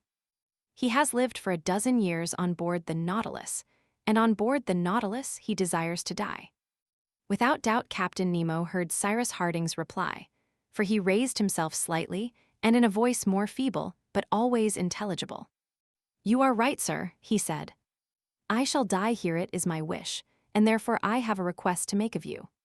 Cyrus Harding and his companions had drawn near the divan, and now arranged the cushions in such a manner as to better support the dying man. They saw his eyes wander over all the marvels of this saloon, lighted by the electric rays which fell from the arabesques of the luminous ceiling. He surveyed, one after the other, the pictures hanging from the splendid tapestries of the partitions, the chef-d'oeuvres of the Italian, Flemish, French, and Spanish masters, the statues of marble and bronze on their pedestals, the magnificent organ leaning against the after partition, the aquarium in which bloomed the most wonderful productions of the sea marine plants, zoophytes, chaplets of pearls of inestimable value. And finally, his eyes rested on this device, inscribed over the pediment of the museum, the motto of the Nautilus: "Mobilis in mobile." His glance seemed to rest fondly for the last time on these masterpieces of art and of nature, to which he had limited his horizon during a sojourn of so many years in the abysses of the seas. Cyrus Harding respected the captain's silence and waited till he should speak. After some minutes, during which, doubtless, he passed in review his whole life, Captain Nemo turned to the colonists and said, "You consider yourselves, gentlemen, under some obligations to me. Captain, believe us that we would give our lives to prolong yours. Promise, then," continued Captain Nemo, "to carry out my last wishes, and I shall be repaid for all I have done for you." "We promise," said Cyrus Harding. And by this promise, he bound both himself and his companions. "Gentlemen," resumed the captain, "tomorrow I shall be dead." Herbert was about to utter an exclamation, but a sign from the captain arrested him. "Tomorrow I shall die, and I desire no other tomb than the Nautilus. It is my grave. All my friends repose in the depths of the ocean. Their resting place shall be mine." These words were received with profound silence. "Pay attention to my wishes," he continued. "The Nautilus is imprisoned in this grotto, the entrance of which is blocked up. But, although egress is impossible, the vessel may at least sink in the abyss and there bury my remains." The colonists listened reverently to the words of the dying man.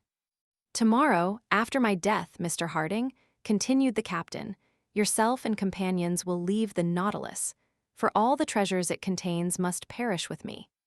One token alone will remain with you of Prince Dakkar, with whose history you are now acquainted. That coffer yonder contains diamonds of the value of many millions, most of them mementos of the time when, husband and father, I thought happiness possible for me, and a collection of pearls gathered by my friends and myself in the depths of the ocean. Of this treasure at a future day, you may make good use. In the hands of such men as yourself and your comrades, Captain Harding, money will never be a source of danger. From on high, I shall still participate in your enterprises, and I fear not but that they will prosper. After a few moments, repose, necessitated by his extreme weakness, Captain Nemo continued.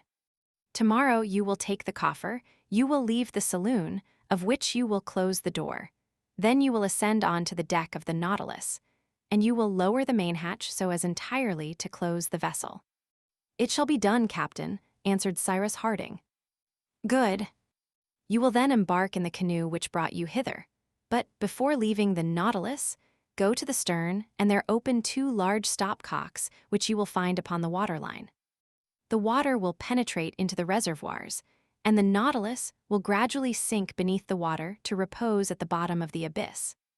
And comprehending a gesture of Cyrus Harding, the captain added, Fear nothing. You will but bury a corpse. Neither Cyrus Harding nor his companions ventured to offer any observation to Captain Nemo. He had expressed his last wishes, and they had nothing to do but to conform to them. I have your promise, gentlemen, added Captain Nemo. You have, Captain, replied the engineer. The captain thanked the colonists by a sign and requested them to leave him for some hours. Gideon Spilett wished to remain near him in the event of a crisis coming on, but the dying man refused, saying, I shall live until tomorrow, sir. All left the saloon, passed through the library and the dining room, and arrived forward in the machine room where the electrical apparatus was established, which supplied not only heat and light, but the mechanical power of the Nautilus. The Nautilus was a masterpiece containing masterpieces within itself, and the engineer was struck with astonishment. The colonists mounted the platform, which rose 7 or 8 feet above the water. There they beheld a thick glass lenticular covering, which protected a kind of large eye from which flashed forth light. Behind this eye was apparently a cabin containing the wheels of the rudder, and in which was stationed the helmsman when he navigated the Nautilus over the bed of the ocean, which the electric rays would evidently light up to a considerable distance. Cyrus Harding and his companions remained for a time silent, for they were vividly impressed by what they had just seen and heard, and their hearts were deeply touched by the thought that he whose arm had so often aided them, the protector whom they had known but a few hours, was at the point of death. Whatever might be the judgment pronounced by posterity upon the events of this, so to speak, extra-human existence, the character of Prince Dakkar would ever remain as one of those whose memory time can never efface. What a man, said Pencroft. Is it possible that he can have lived at the bottom of the sea? And it seems to me that perhaps he has not found peace there any more than elsewhere. The Nautilus, observed Ayrton, might have enabled us to leave Lincoln Island and reach some inhabited country. Good heavens, exclaimed Pencroft, I for one would never risk myself in such a craft.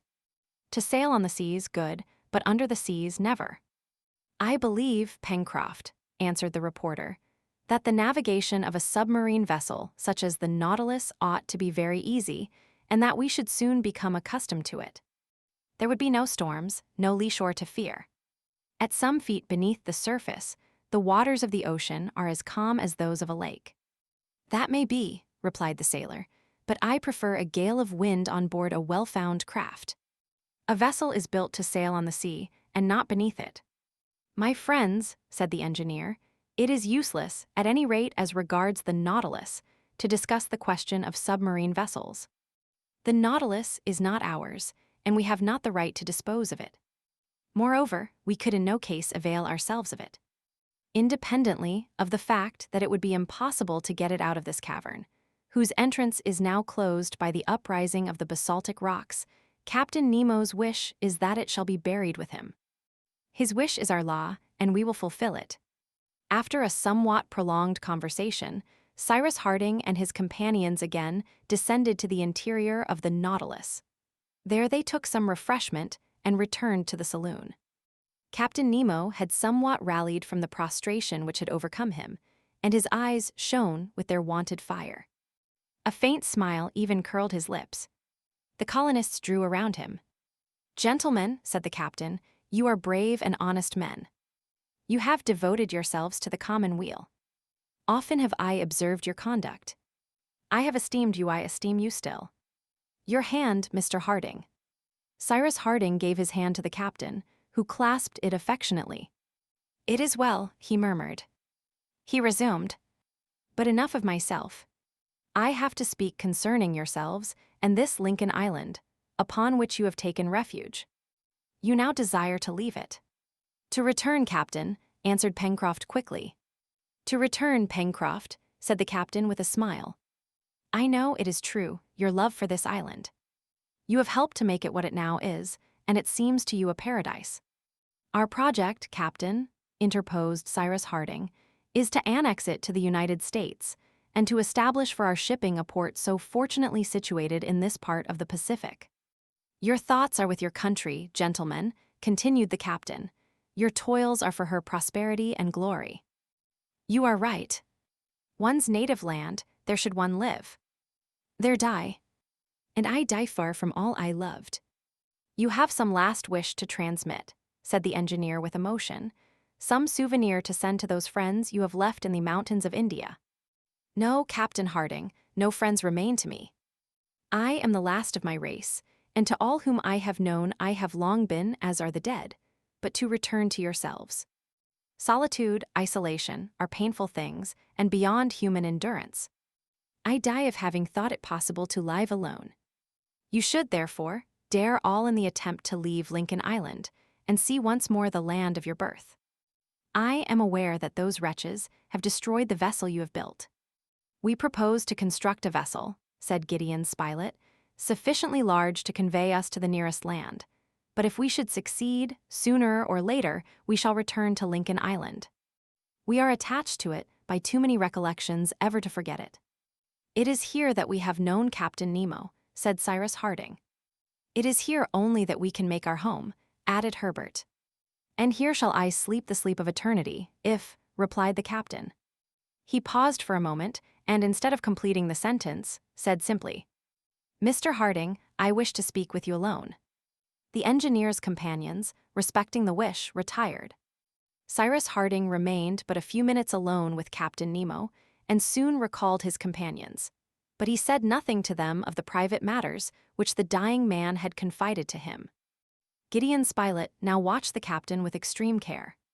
It was evident that he was no longer sustained by his moral energy, which had lost the power of reaction against his physical weakness.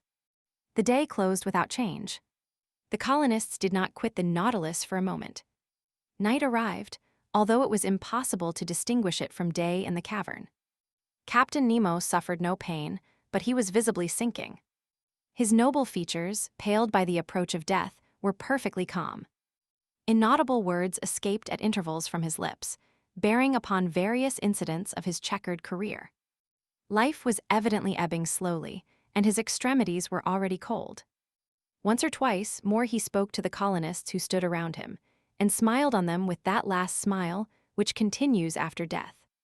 At length, shortly after midnight, Captain Nemo by a supreme effort succeeded in folding his arms across his breast, as if wishing in that attitude to compose himself for death. By 1 o'clock his glance alone showed signs of life. A dying light gleamed in those eyes once so brilliant. Then murmuring the words, "God and my country," he quietly expired. Cyrus Harding, bending low, closed the eyes of him who had once been the Prince Dakkar, and was now not even Captain Nemo.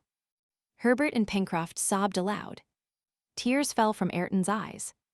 Neb was on his knees by the reporter's side, motionless as a statue.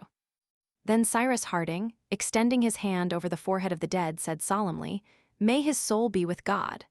Turning to his friends, he added, "Let us pray for him whom we have lost."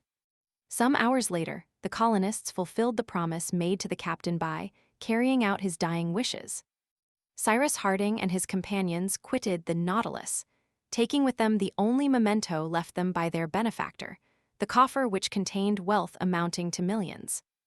The marvelous saloon, still flooded with light, had been carefully closed. The iron door leading on deck was then securely fastened in such a manner as to prevent even a drop of water from penetrating to the interior of the Nautilus. The colonists then descended into the canoe, which was moored to the side of the submarine vessel.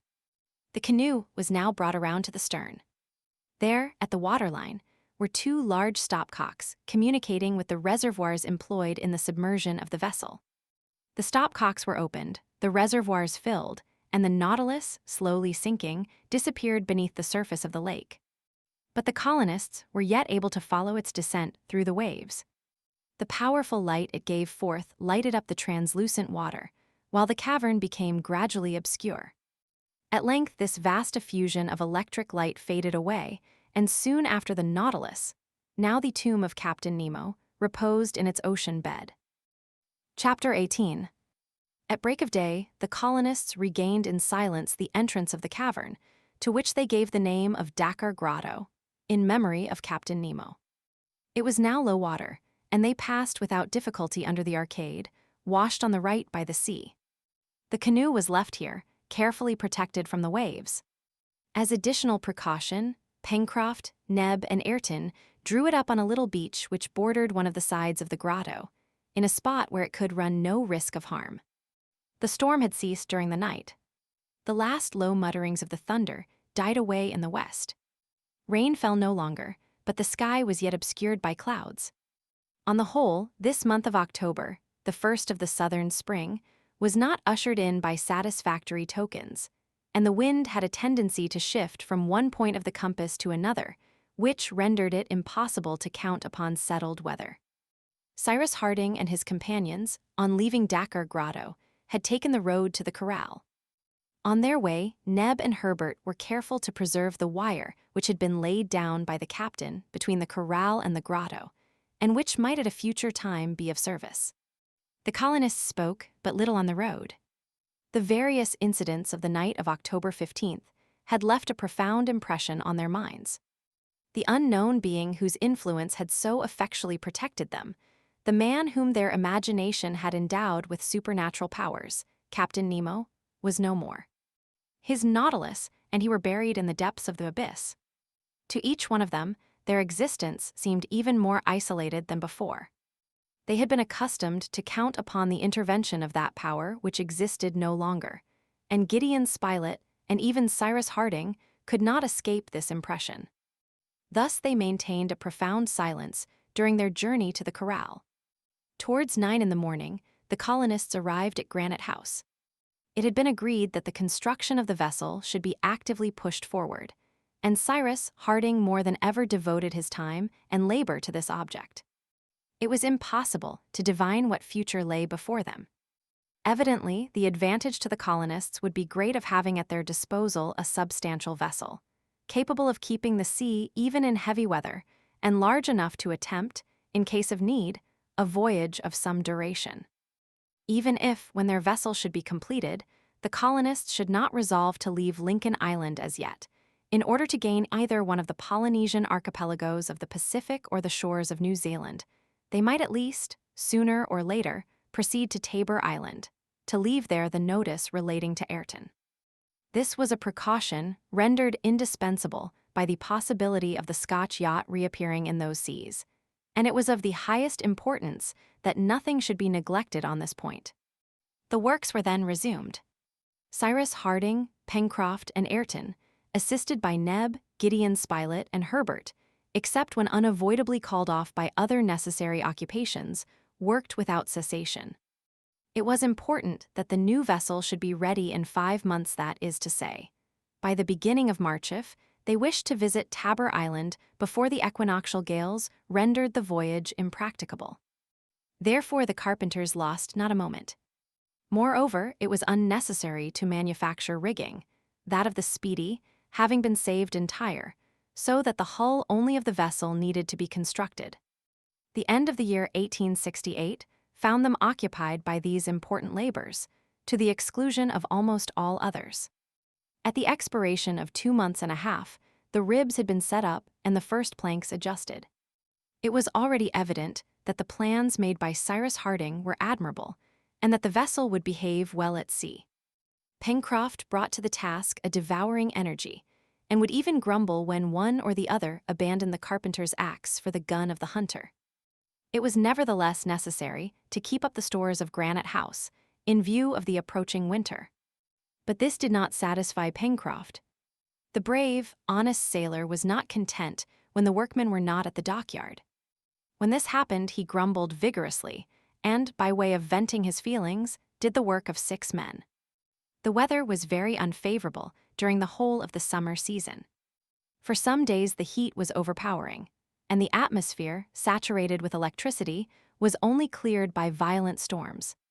It was rarely that the distant growling of the thunder could not be heard, like a low but incessant murmur, such as is produced in the equatorial regions of the globe. The 1st of January, 1869, was signalized by a storm of extreme violence, and the thunder burst several times over the island. Large trees were struck by the electric fluid and shattered, and among others, one of those gigantic nettle trees which had shaded the poultry yard at the southern extremity of the lake. Had this meteor any relation to the phenomena going on in the bowels of the earth?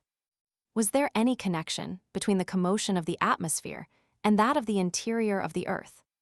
Cyrus Harding was inclined to think that such was the case, for the development of these storms was attended by the renewal of volcanic symptoms. It was on the 3rd of January that Herbert, having ascended at daybreak to the plateau of Prospect Heights to harness one of the onagers, perceived an enormous hat-shaped cloud rolling from the summit of the volcano. Herbert immediately apprised the colonists, who at once joined him in watching the summit of Mount Franklin. "Ah," exclaimed Pencroft, "those are not vapors this time. It seems to me that the giant is not content with breathing, he must smoke." This figure of speech employed by the sailor exactly expressed the changes going on at the mouth of the volcano. Already for 3 months had the crater emitted vapors more or less dense, but which were as yet produced only by an internal ebullition of mineral substances. But now the vapors were replaced by a thick smoke, rising in the form of a grayish column, more than 300 feet in width at its base, and which spread like an immense mushroom to a height of from 700 to 800 feet above the summit of the mountain. "The fire is in the chimney," observed Gideon Spilett. "And we can't put it out," replied Herbert. "The volcano ought to be swept," observed Neb, who spoke as if perfectly serious. "Well said, Neb," cried Pencroft with a shout of laughter, "and you'll undertake the job, no doubt." Cyrus Harding attentively observed the dense smoke emitted by Mount Franklin, and even listened, as if expecting to hear some distant muttering.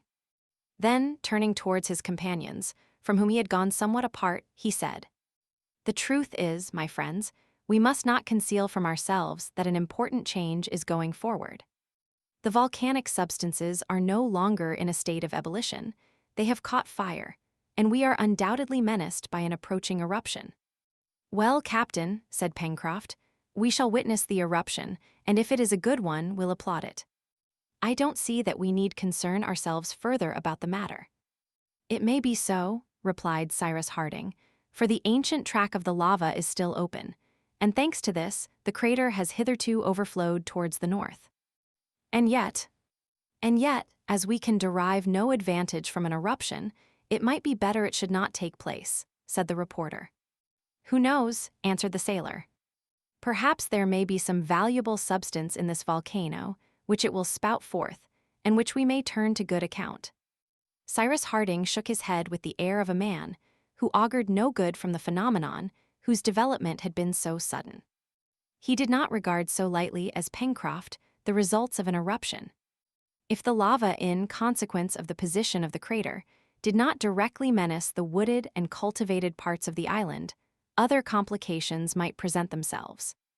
In fact, eruptions are not unfrequently accompanied by earthquakes, and an island of the nature of Lincoln Island, formed of substances so varied, basalt on one side, granite on the other, lava on the north, rich soil on the south, substances which consequently could not be firmly attached to each other, would be exposed to the risk of disintegration. Although, therefore, the spreading of the volcanic matter might not constitute a serious danger, Any movement of the terrestrial structure which should shake the island might entail the gravest consequences. "It seems to me," said Ayrton, who had reclined so as to place his ear to the ground, "it seems to me that I can hear a dull, rumbling sound, like that of a wagon loaded with bars of iron." The colonists listened with the greatest attention, and were convinced that Ayrton was not mistaken. The rumbling was mingled with a subterranean roar, which formed a sort of rinforzando, and died slowly away, as if some violent storm had passed through the profundities of the globe. But no explosion properly so termed could be heard.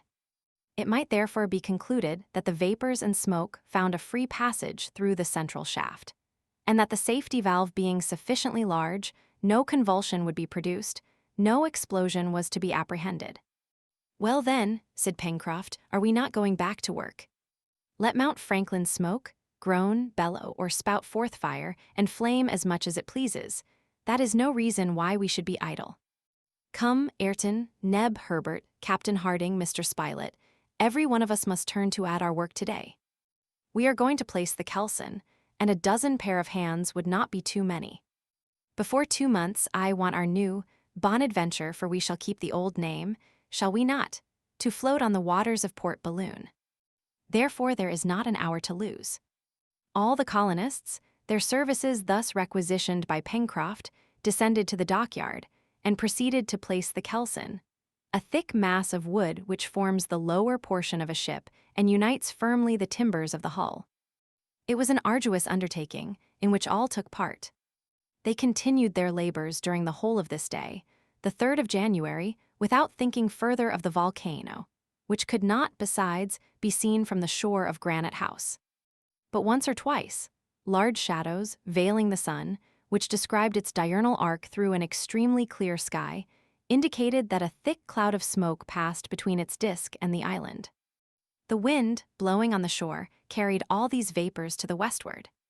Cyrus Harding and Gideon Spilett remarked these somber appearances, and from time to time discussed the evident progress of the volcanic phenomena, but their work went on without interruption.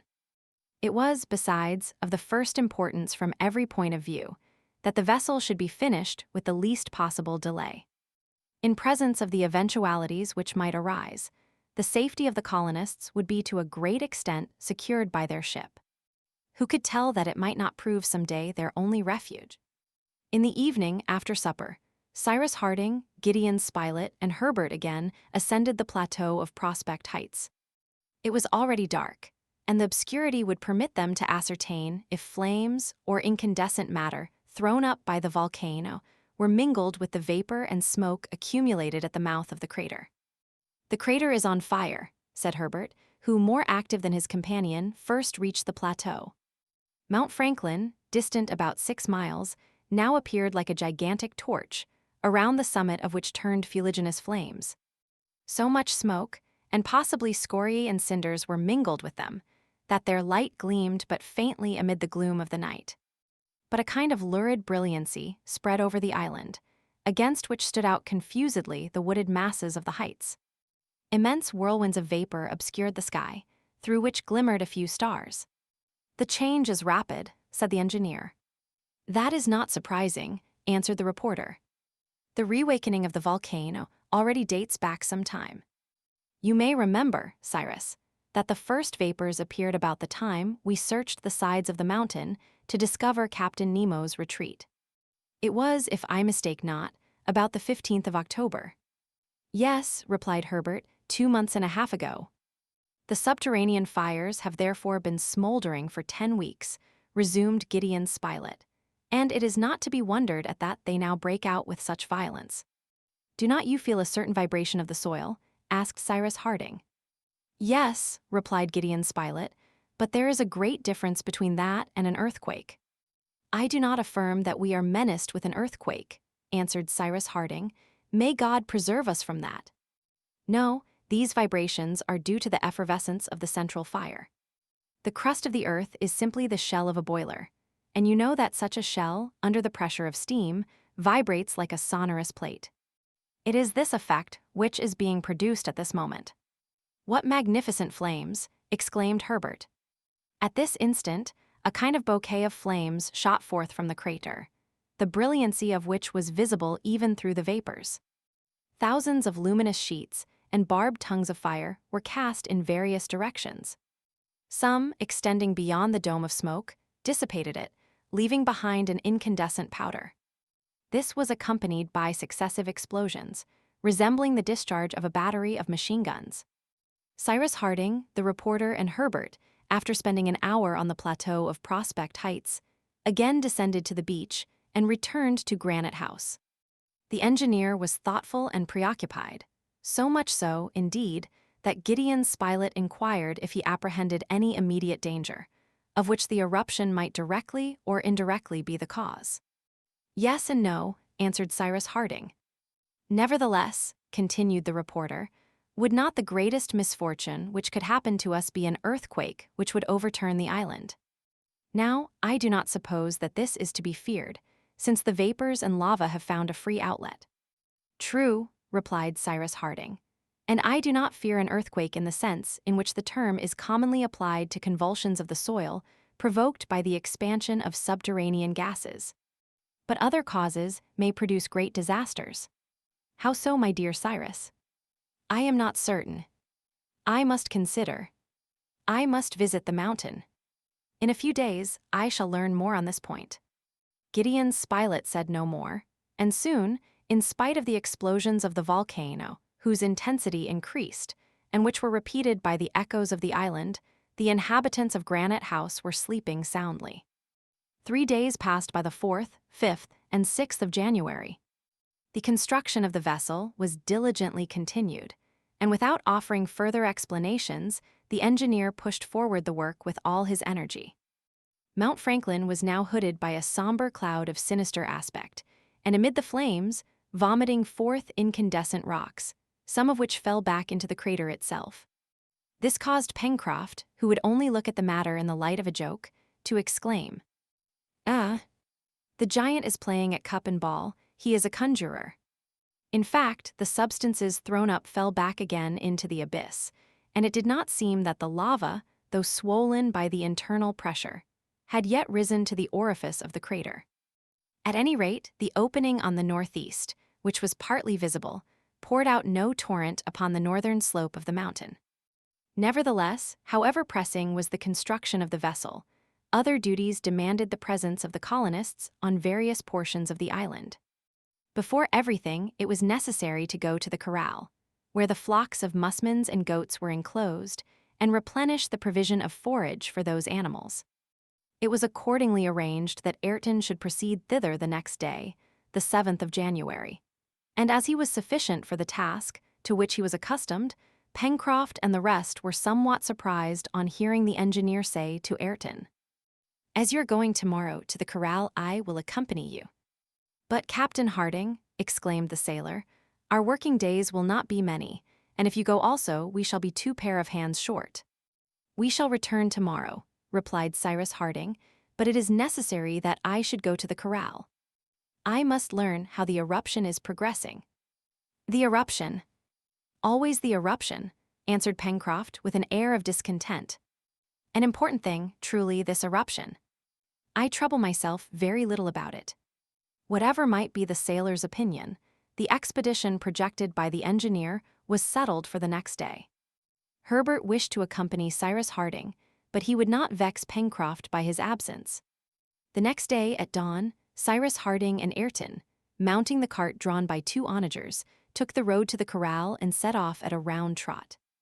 Above the forest were passing large clouds, to which the crater of Mount Franklin incessantly added fuliginous matter.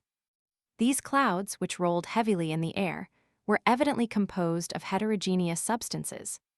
It was not alone from the volcano that they derived their strange opacity and weight. Scoriae in a state of dust, like powdered pumice stone, and grayish ashes as small as the finest feculae, were held in suspension in the midst of their thick folds. These ashes are so fine that they have been observed in the air for whole months. After the eruption of 1783 in Iceland for upwards of a year, the atmosphere was thus charged with volcanic dust, through which the rays of the sun were only with difficulty discernible. But more often this pulverized matter falls, and this happened on the present occasion. Cyrus Harding and Ayrton had scarcely reached the corral when a sort of black snow like fine gunpowder fell, and instantly changed the appearance of the soil. Trees, meadows, all disappeared beneath a covering several inches in depth. But very fortunately, the wind blew from the northeast, and the greater part of the cloud dissolved itself over the sea. "This is very singular, Captain Harding," said Ayrton. "It is very serious," replied the engineer. "This powdered pumice stone, all this mineral dust, proves how grave is the convulsion going forward in the lower depths of the volcano. But can nothing be done?" "Nothing, except to note the progress of the phenomenon. Do you therefore, Ayrton, occupy yourself with the necessary work at the corral. In the meantime, I will ascend just beyond the source of Red Creek and examine the condition of the mountain upon its northern aspect. Then, well, Captain Harding, then we will pay a visit to Dakar Grotto. I wish to inspect it. At any rate, I will come back for you in 2 hours."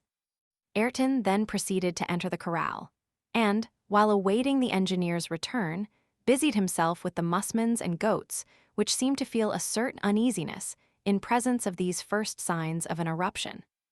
Meanwhile, Cyrus Harding ascended the crest of the eastern spur, passed Red Creek, and arrived at the spot where he and his companions had discovered a sulphurous spring at the time of their first exploration. How changed was everything! Instead of a single column of smoke, he counted 13, forced through the soil as if violently propelled by some piston. It was evident that the crust of the earth was subjected in this part of the globe to a frightful pressure. The atmosphere was saturated with gases and carbonic acid, mingled with aqueous vapors. Cyrus Harding felt the volcanic tufa with which the plain was strewn, and which was but pulverized cinders hardened into solid blocks by time, tremble beneath him, but he could discover no traces of fresh lava. The engineer became more assured of this when he observed all the northern part of Mount Franklin. Pillars of smoke and flame escaped from the crater. A hail of scoriae fell on the ground, but no current of lava burst from the mouth of the volcano, which proved that the volcanic matter had not yet attained the level of the superior orifice of the central shaft. "But I would prefer that it were so," said Cyrus Harding to himself. "At any rate, I should then know that the lava had followed its accustomed track. Who can say that it may not take a new course? But the danger does not consist in that. Captain Nemo foresaw it clearly. No, the danger does not lie there." Cyrus Harding advanced towards the enormous causeway, whose prolongation enclosed the narrow Shark Gulf.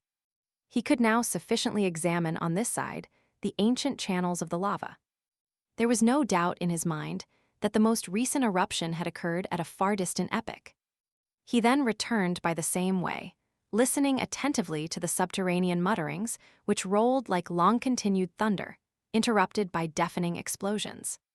At 9 in the morning, he reached the corral. Ayrton awaited him.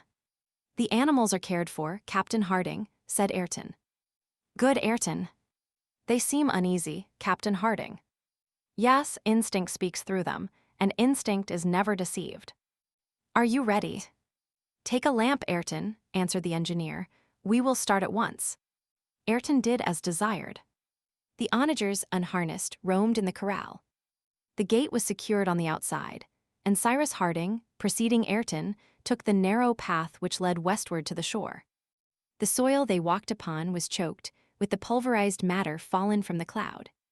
No quadruped appeared in the woods. Even the birds had fled. Sometimes a passing breeze raised the covering of ashes, and the two colonists, enveloped in a whirlwind of dust, lost sight of each other. They were then careful to cover their eyes and mouths with handkerchiefs, for they ran the risk of being blinded and suffocated. It was impossible for Cyrus Harding and Ayrton, with these impediments, to make rapid progress. Moreover, the atmosphere was close, as if the oxygen had been partly burned up and had become unfit for respiration. At every 100 paces, they were obliged to stop to take breath. It was therefore past 10 o'clock when the engineer and his companion reached the crest of the enormous mass of rocks of basalt and porphyry, which composed the northwest coast of the island. Ayrton and Cyrus Harding commenced the descent of this abrupt declivity, following almost step for step the difficult path which, during that stormy night, had led them to Dakkar Grotto. In open day, the descent was less perilous, and besides, the bed of ashes which covered the polished surface of the rock enabled them to make their footing more secure. The ridge at the end of the shore, about 40 feet in height, was soon reached. Cyrus Harding recollected that this elevation gradually sloped towards the level of the sea. Although the tide was at present low, no beach could be seen, and the waves, thickened by the volcanic dust, beat upon the basaltic rocks. Cyrus Harding and Ayrton found without difficulty the entrance to Dakkar Grotto, and paused for a moment at the last rock before it. "The iron boat should be there," said the engineer. "It is here, Captain Harding," replied Ayrton, drawing towards him the fragile craft, which was protected by the arch of the vault. "On board, Ayrton." The two colonists stepped into the boat. A slight undulation of the waves carried it farther under the low arch of the crypt, and there Ayrton, with the aid of flint and steel, lighted the lamp. He then took the oars, and the lamp having been placed in the bow of the boat, so that its rays fell before them, Cyrus Harding took the helm and steered through the shades of the grotto. The Nautilus was there no longer to illuminate the cavern with its electric light. Possibly it might not yet be extinguished, but no ray escaped from the depths of the abyss in which reposed all that was mortal of Captain Nemo. The light afforded by the lamp, although feeble, nevertheless enabled the engineer to advance slowly, following the wall of the cavern. A death-like silence reigned under the vaulted roof, or at least in the anterior portion, for soon Cyrus Harding distinctly heard the rumbling which proceeded from the bowels of the mountain. "That comes from the volcano," he said. Besides these sounds, the presence of chemical combinations was soon betrayed by their powerful odor, and the engineer and his companion were almost suffocated by sulfurous vapors. "This is what Captain Nemo feared," murmured Cyrus Harding, changing countenance. "We must go to the end, notwithstanding." "Forward," replied Ayrton, bending to his oars and directing the boat towards the head of the cavern. 25 minutes after entering the mouth of the grotto, the boat reached the extreme end.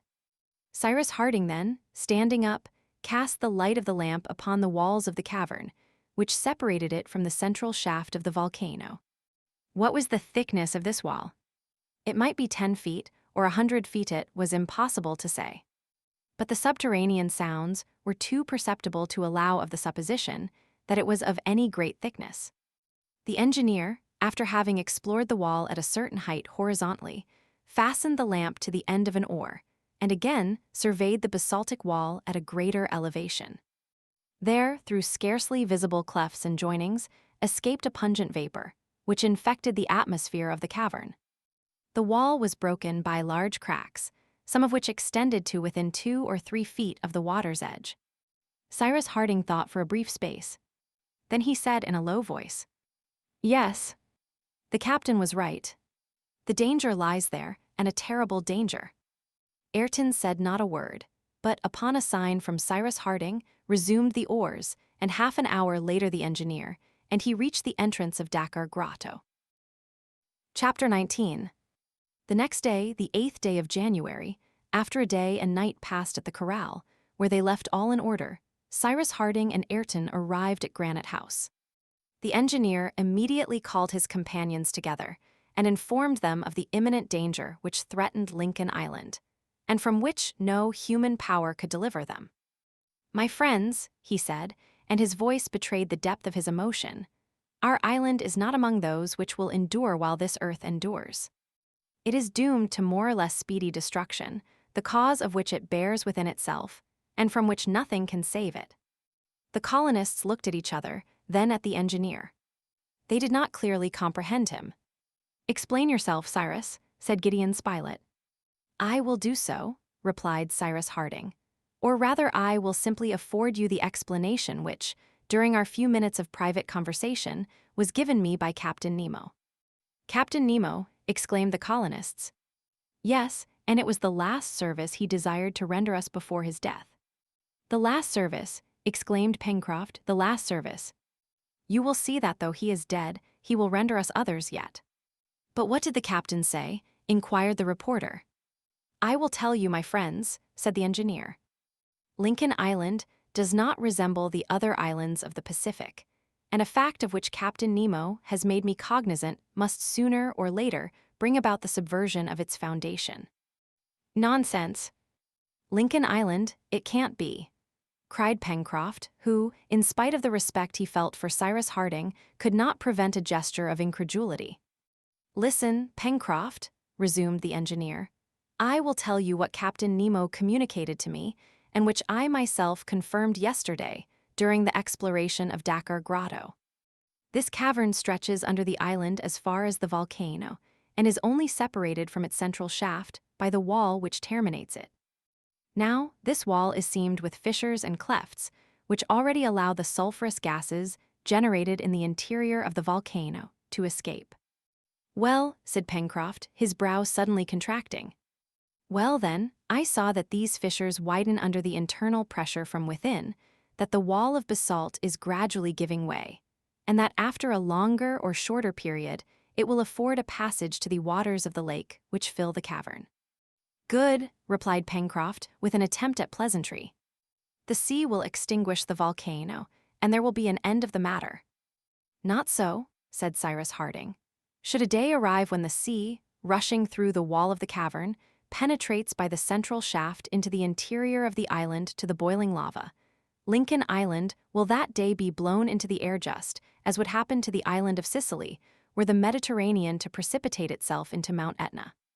The colonists made no answer to these significant words of the engineer. They now understood the danger by which they were menaced. It may be added that Cyrus Harding had in no way exaggerated the danger to be apprehended.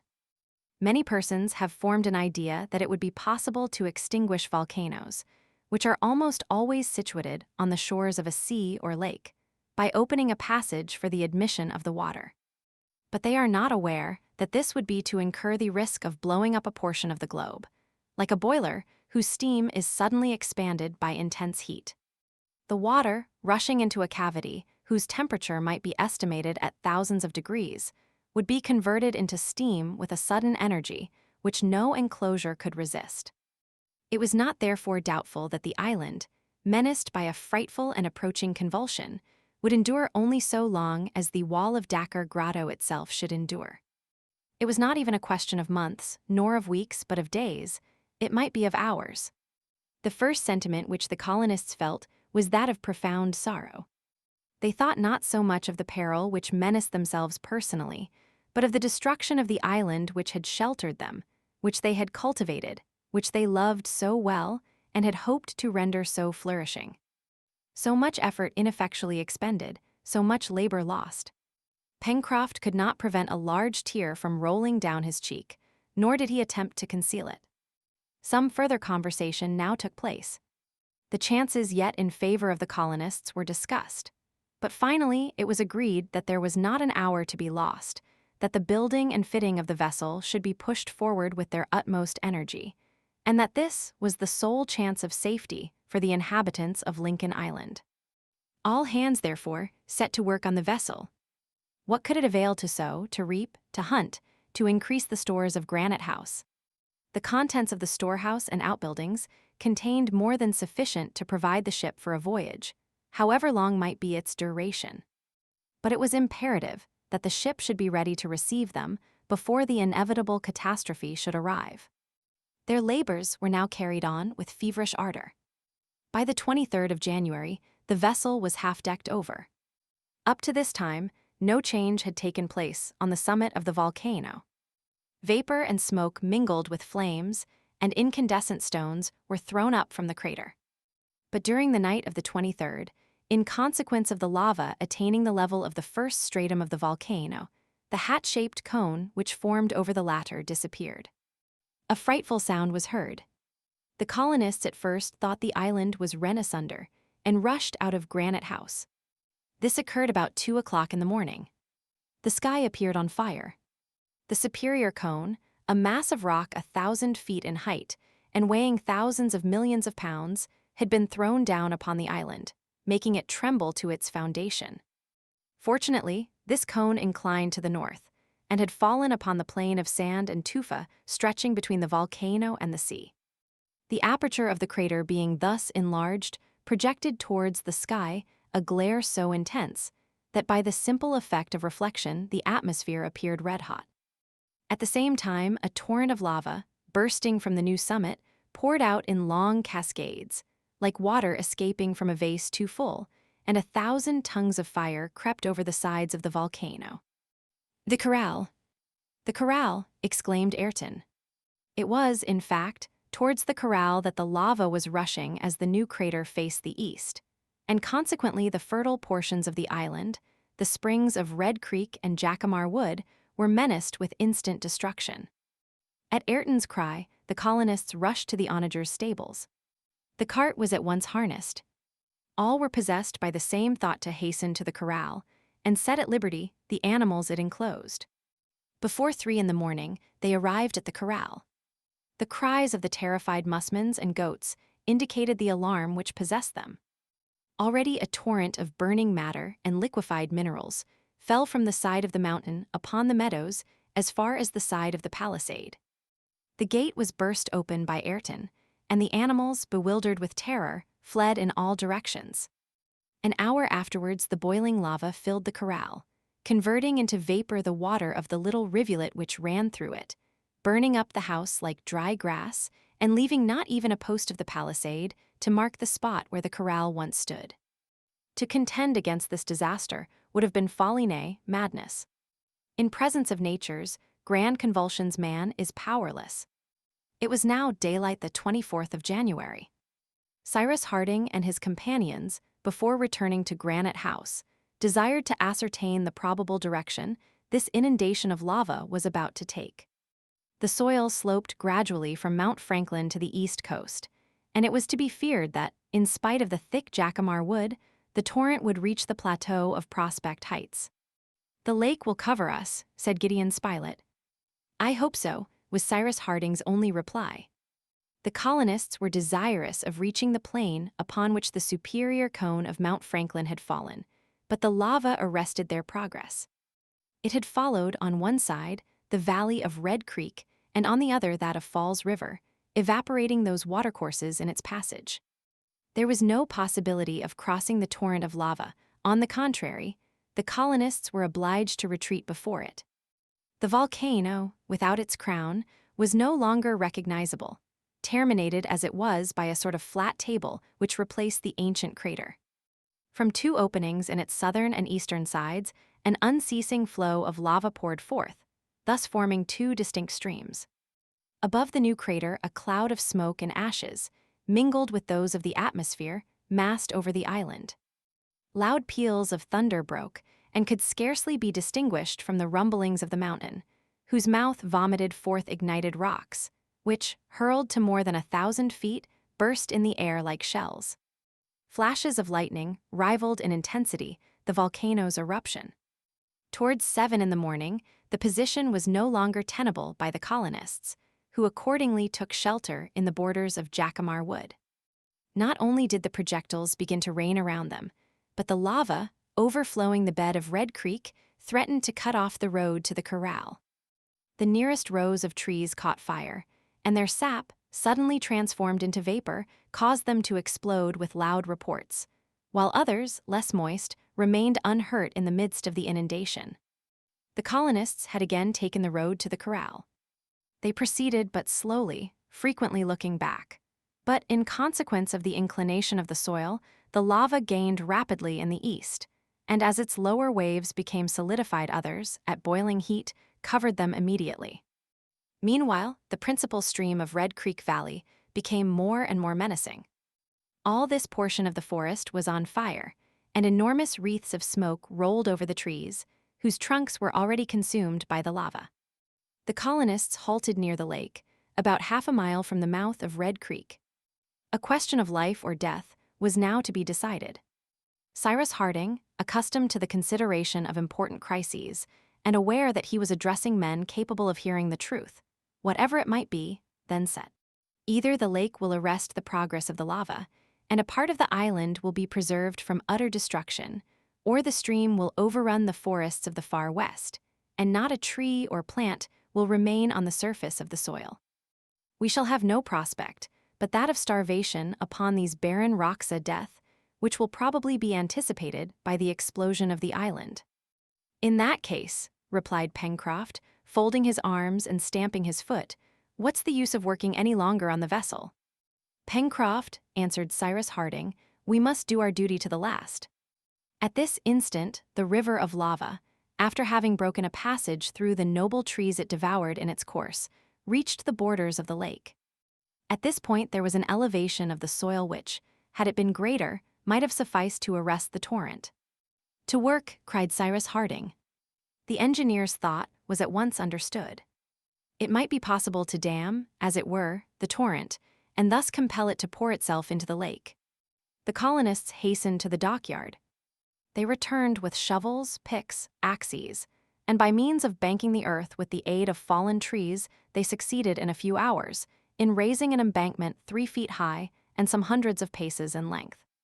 It seemed to them, when they had finished, as if they had scarcely been working more than a few minutes. It was not a moment too soon. The liquefied substances soon after reached the bottom of the barrier. The stream of lava swelled like a river about to overflow its banks, and threatened to demolish the sole obstacle which could prevent it from overrunning the whole far west. But the dam held firm, and after a moment of terrible suspense, the torrent precipitated itself into Grant Lake from a height of 20 feet. The colonists, without moving or uttering a word, breathlessly regarded this strife of the two elements. What a spectacle was this conflict between water and fire! What pen could describe the marvelous horror of this scene? What pencil could depict it? The water hissed as it evaporated by contact with the boiling lava. The vapor whirled in the air to an immeasurable height, as if the valves of an immense boiler had been suddenly opened. But however considerable might be the volume of water contained in the lake, it must eventually be absorbed because it was not replenished, while the stream of lava, fed from an inexhaustible source, rolled on without ceasing new waves of incandescent matter. The first waves of lava, which fell in the lake, immediately solidified and accumulated, so as speedily to emerge from it. Upon their surface fell other waves, which in their turn became stone, but a step nearer the center of the lake. In this manner was formed a pier which threatened to gradually fill up the lake, which could not overflow, the water displaced by the lava being evaporated. The hissing of the water rent the air with a deafening sound, and the vapor, blown by the wind, fell in rain upon the sea. The pier became longer and longer, and the blocks of lava piled themselves one on another. Where formerly stretched the calm waters of the lake now appeared an enormous mass of smoking rocks, as if an upheaving of the soil had formed immense shoals. Imagine the waters of the lake aroused by a hurricane, then suddenly solidified by an intense frost, and some conception may be formed of the aspect of the lake 3 hours after the eruption of this irresistible torrent of lava. This time water would be vanquished by fire. Nevertheless, it was a fortunate circumstance for the colonists that the effusion of lava should have been in the direction of Lake Grant. They had before them some days' respite. The plateau of Prospect Heights, Granite House, and the dockyard were for the moment preserved.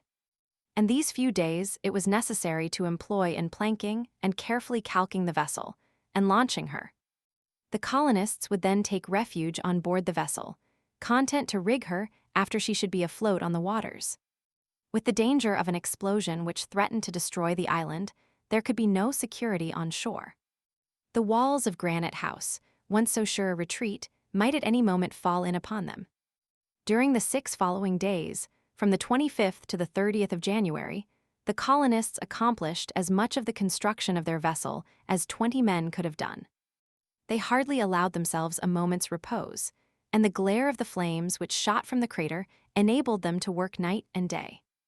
The flow of lava continued, but perhaps less abundantly. This was fortunate, for Lake Grant was almost entirely choked up, and if more lava should accumulate, it would inevitably spread over the plateau of Prospect Heights, and thence upon the beach. But if the island was thus partially protected on this side, it was not so with the western part. In fact, the second stream of lava, which had followed the valley of Falls River, a valley of great extent, the land on both sides of the creek being flat, met with no obstacle. The burning liquid, had then spread through the forest of the far west. At this period of the year, when the trees were dried up by a tropical heat, the forest caught fire instantaneously, in such a manner that the conflagration extended itself both by the trunks of the trees and by their higher branches, whose interlacement favored its progress. It even appeared that the current of flame spread more rapidly among the summits of the trees than the current of lava at their bases. Thus it happened that the wild animals, jaguars, wild boars, capybaras, koalas, and game of every kind, mad with terror, had fled to the banks of the Mersey and to the Tadorn Marsh, beyond the road to Port Balloon.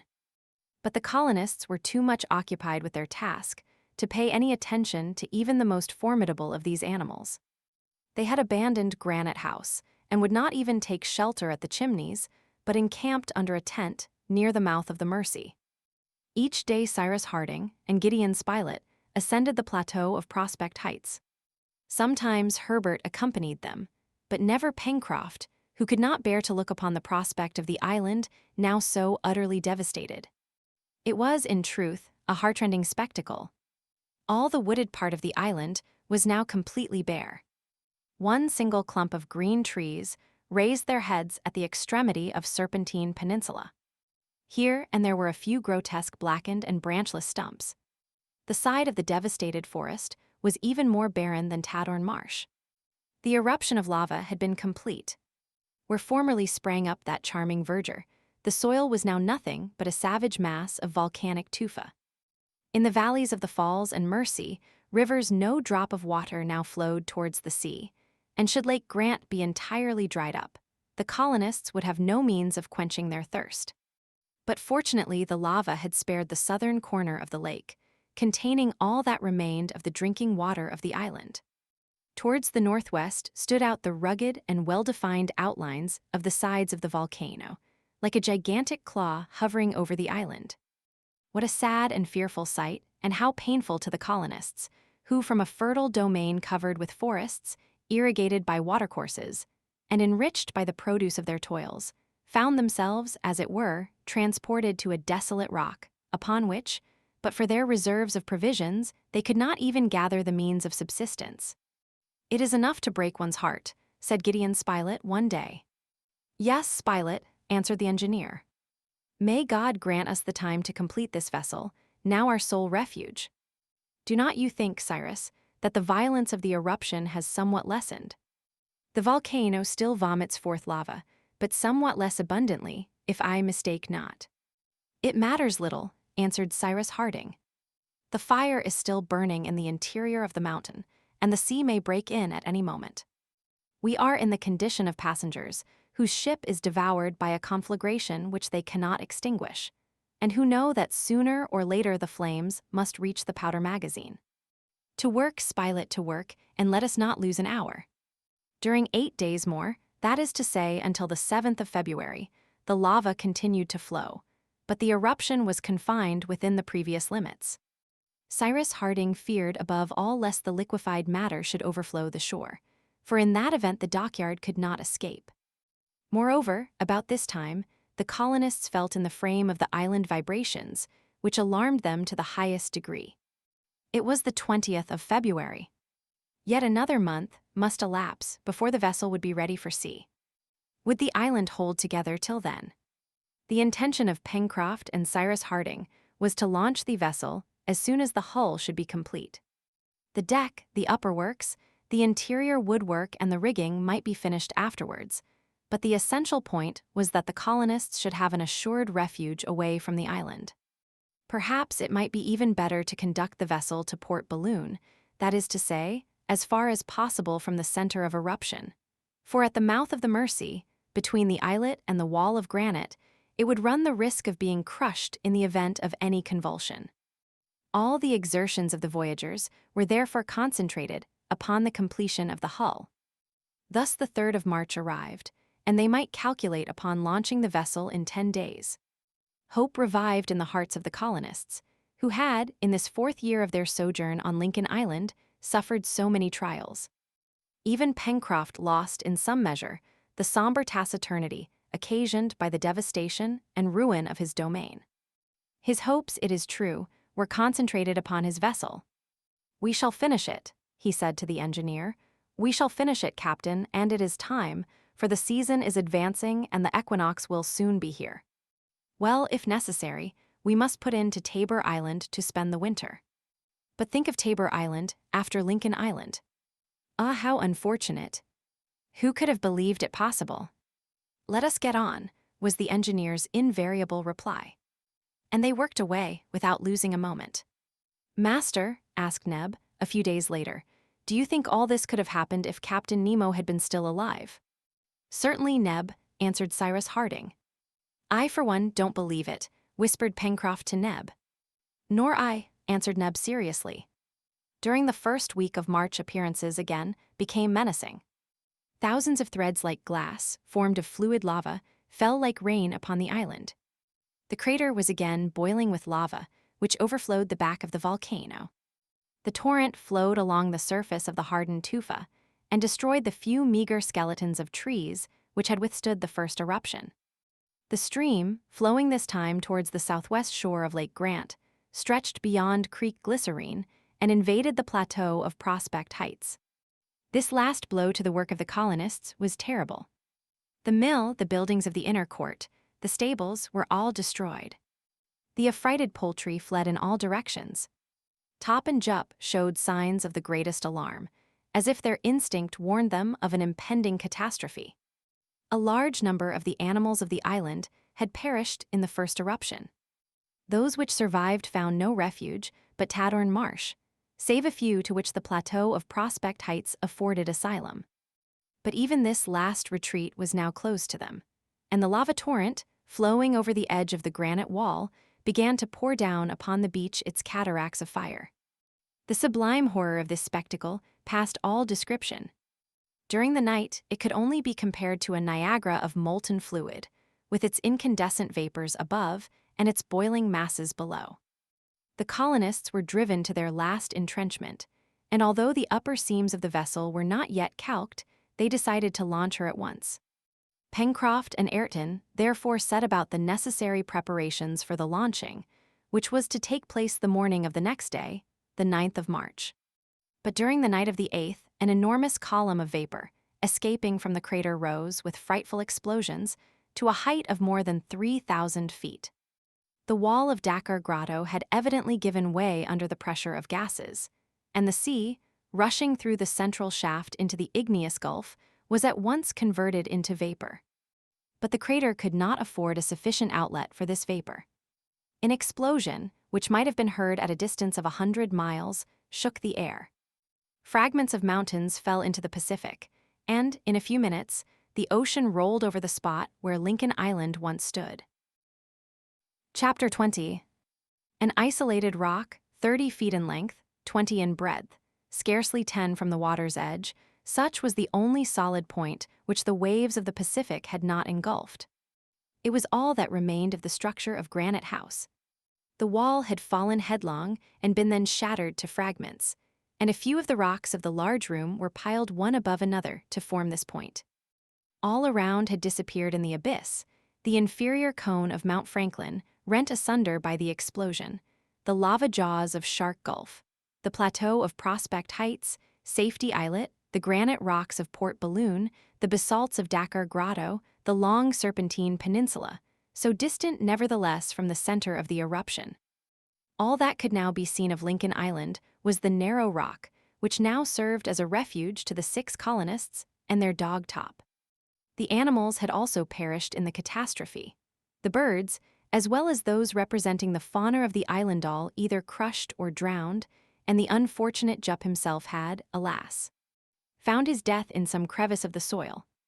If Cyrus Harding, Gideon Spilett, Herbert, Pencroft, Neb, and Ayrton had survived, it was because, assembled under their tent, they had been hurled into the sea at the instant when the fragments of the island rained down on every side.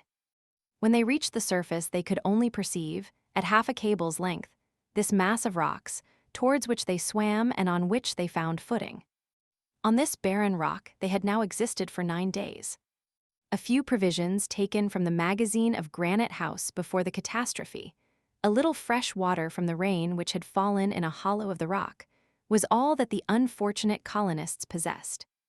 Their last hope, the vessel, had been shattered to pieces. They had no means of quitting the reef, no fire, nor any means of obtaining it. It seemed that they must inevitably perish. This day, the 18th of March, there remained only provisions for 2 days, although they limited their consumption to the bare necessaries of life. All their science and intelligence could avail them nothing in their present position. They were in the hand of God. Cyrus Harding was calm, Gideon Spilett more nervous, and Pencroft, a prey to sullen anger, walked to and fro on the rock. Herbert did not for a moment quit the engineer's side, as if demanding from him that assistance he had no power to give. Neb and Ayrton were resigned to their fate. "Ah, what a misfortune! What a misfortune!" often repeated Pencroft. "If we had but a walnut shell to take us to Tabor Island. But we have nothing, nothing." "Captain Nemo did right to die," said Neb. During the 5 ensuing days, Cyrus Harding and his unfortunate companions husbanded their provisions with the most extreme care, eating only what would prevent them from dying of starvation. Their weakness was extreme.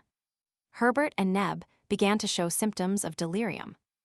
Under these circumstances, was it possible for them to retain even the shadow of a hope? No. What was their sole remaining chance?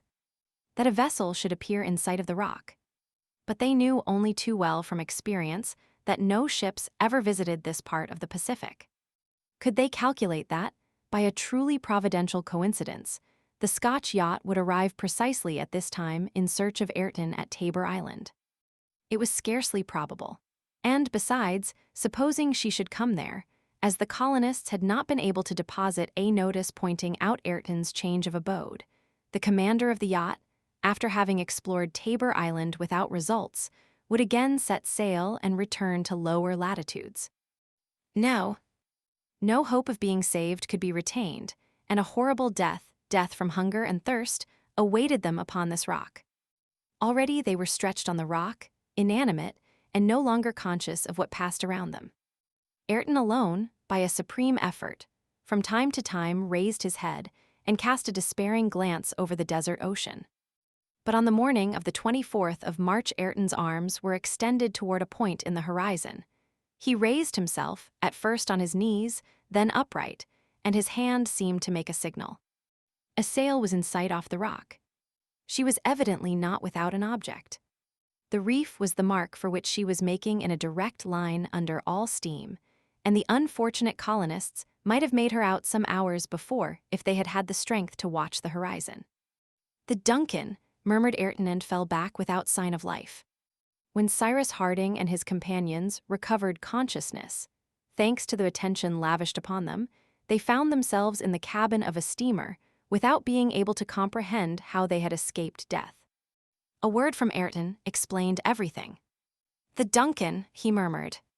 "The Duncan," exclaimed Cyrus Harding. And raising his hand to heaven, he said, "Oh, Almighty God, mercifully hast thou preserved us." It was, in fact, the Duncan, Lord Glenarvan's yacht, now commanded by Robert, son of Captain Grant, who had been dispatched to Tabor Island to find Ayrton and bring him back to his native land after 12 years of expiation. The colonists were not only saved, but already on the way to their native country. "Captain Grant," asked Cyrus Harding, "who can have suggested to you the idea, after having left Tabor Island, where you did not find Ayrton, of coming 100 miles farther northeast?" "Captain Harding," replied Robert Grant, "it was in order to find not only Ayrton, but yourself and your companions." "My companions and myself?" "Doubtless at Lincoln Island." "At Lincoln Island?" exclaimed in a breath Gideon Spilett, Herbert, Neb, and Pencroft, in the highest degree astonished. "How could you be aware of the existence of Lincoln Island?" inquired Cyrus Harding. "It is not even named in the charts." "I knew of it from a document left by you on Tabor Island," answered Robert Grant. "A document?" cried Gideon Spilett. "Without doubt, and here it is," answered Robert Grant, producing a paper which indicated the longitude and latitude of Lincoln Island, the present residence of Ayrton and 5 American colonists. "It is Captain Nemo," cried Cyrus Harding, after having read the notice, and recognized that the handwriting was similar to that of the paper found at the corral. "Ah," said Pencroft, "it was then he who took our Bonadventure and hazarded himself alone to go to Tabor Island." "In order to leave this notice," added Herbert. "I was then right in saying," exclaimed the sailor, "that even after his death the captain would render us a last service." "My friends," said Cyrus Harding, in a voice of the profoundest emotion, "may the God of mercy have had pity on the soul of Captain Nemo, our benefactor." The colonists uncovered themselves at these last words of Cyrus Harding and murmured the name of Captain Nemo. Then Ayrton, approaching the engineer, said simply, "Where should this coffer be deposited?" It was the coffer which Ayrton had saved at the risk of his life, at the very instant that the island had been engulfed, and which he now faithfully handed to the engineer. "Ayrton!" "Ayrton," said Cyrus Harding, deeply touched. Then, addressing Robert Grant, "Sir," he added, "you left behind you a criminal. You find in his place a man who has become honest by penitence, and whose hand I am proud to clasp in mine." Robert Grant was now made acquainted with the strange history of Captain Nemo and the colonists of Lincoln Island. Then, observation being taken of what remained of this shoal, which must henceforward figure on the charts of the Pacific, the order was given to make all sail. A few weeks afterwards, the colonists landed in America and found their country once more at peace after the terrible conflict in which right and justice had triumphed. Of the treasures contained in the coffer left by Captain Nemo to the colonists of Lincoln Island, the larger portion was employed in the purchase of a vast territory in the state of Iowa. One pearl alone, the finest, was reserved from the treasure, and sent to Lady Glenarvan in the name of the castaways restored to their country by the Duncan. There, upon this domain, the colonists invited to labor, that is to say, to wealth and happiness, all those to whom they had hoped to offer the hospitality of Lincoln Island.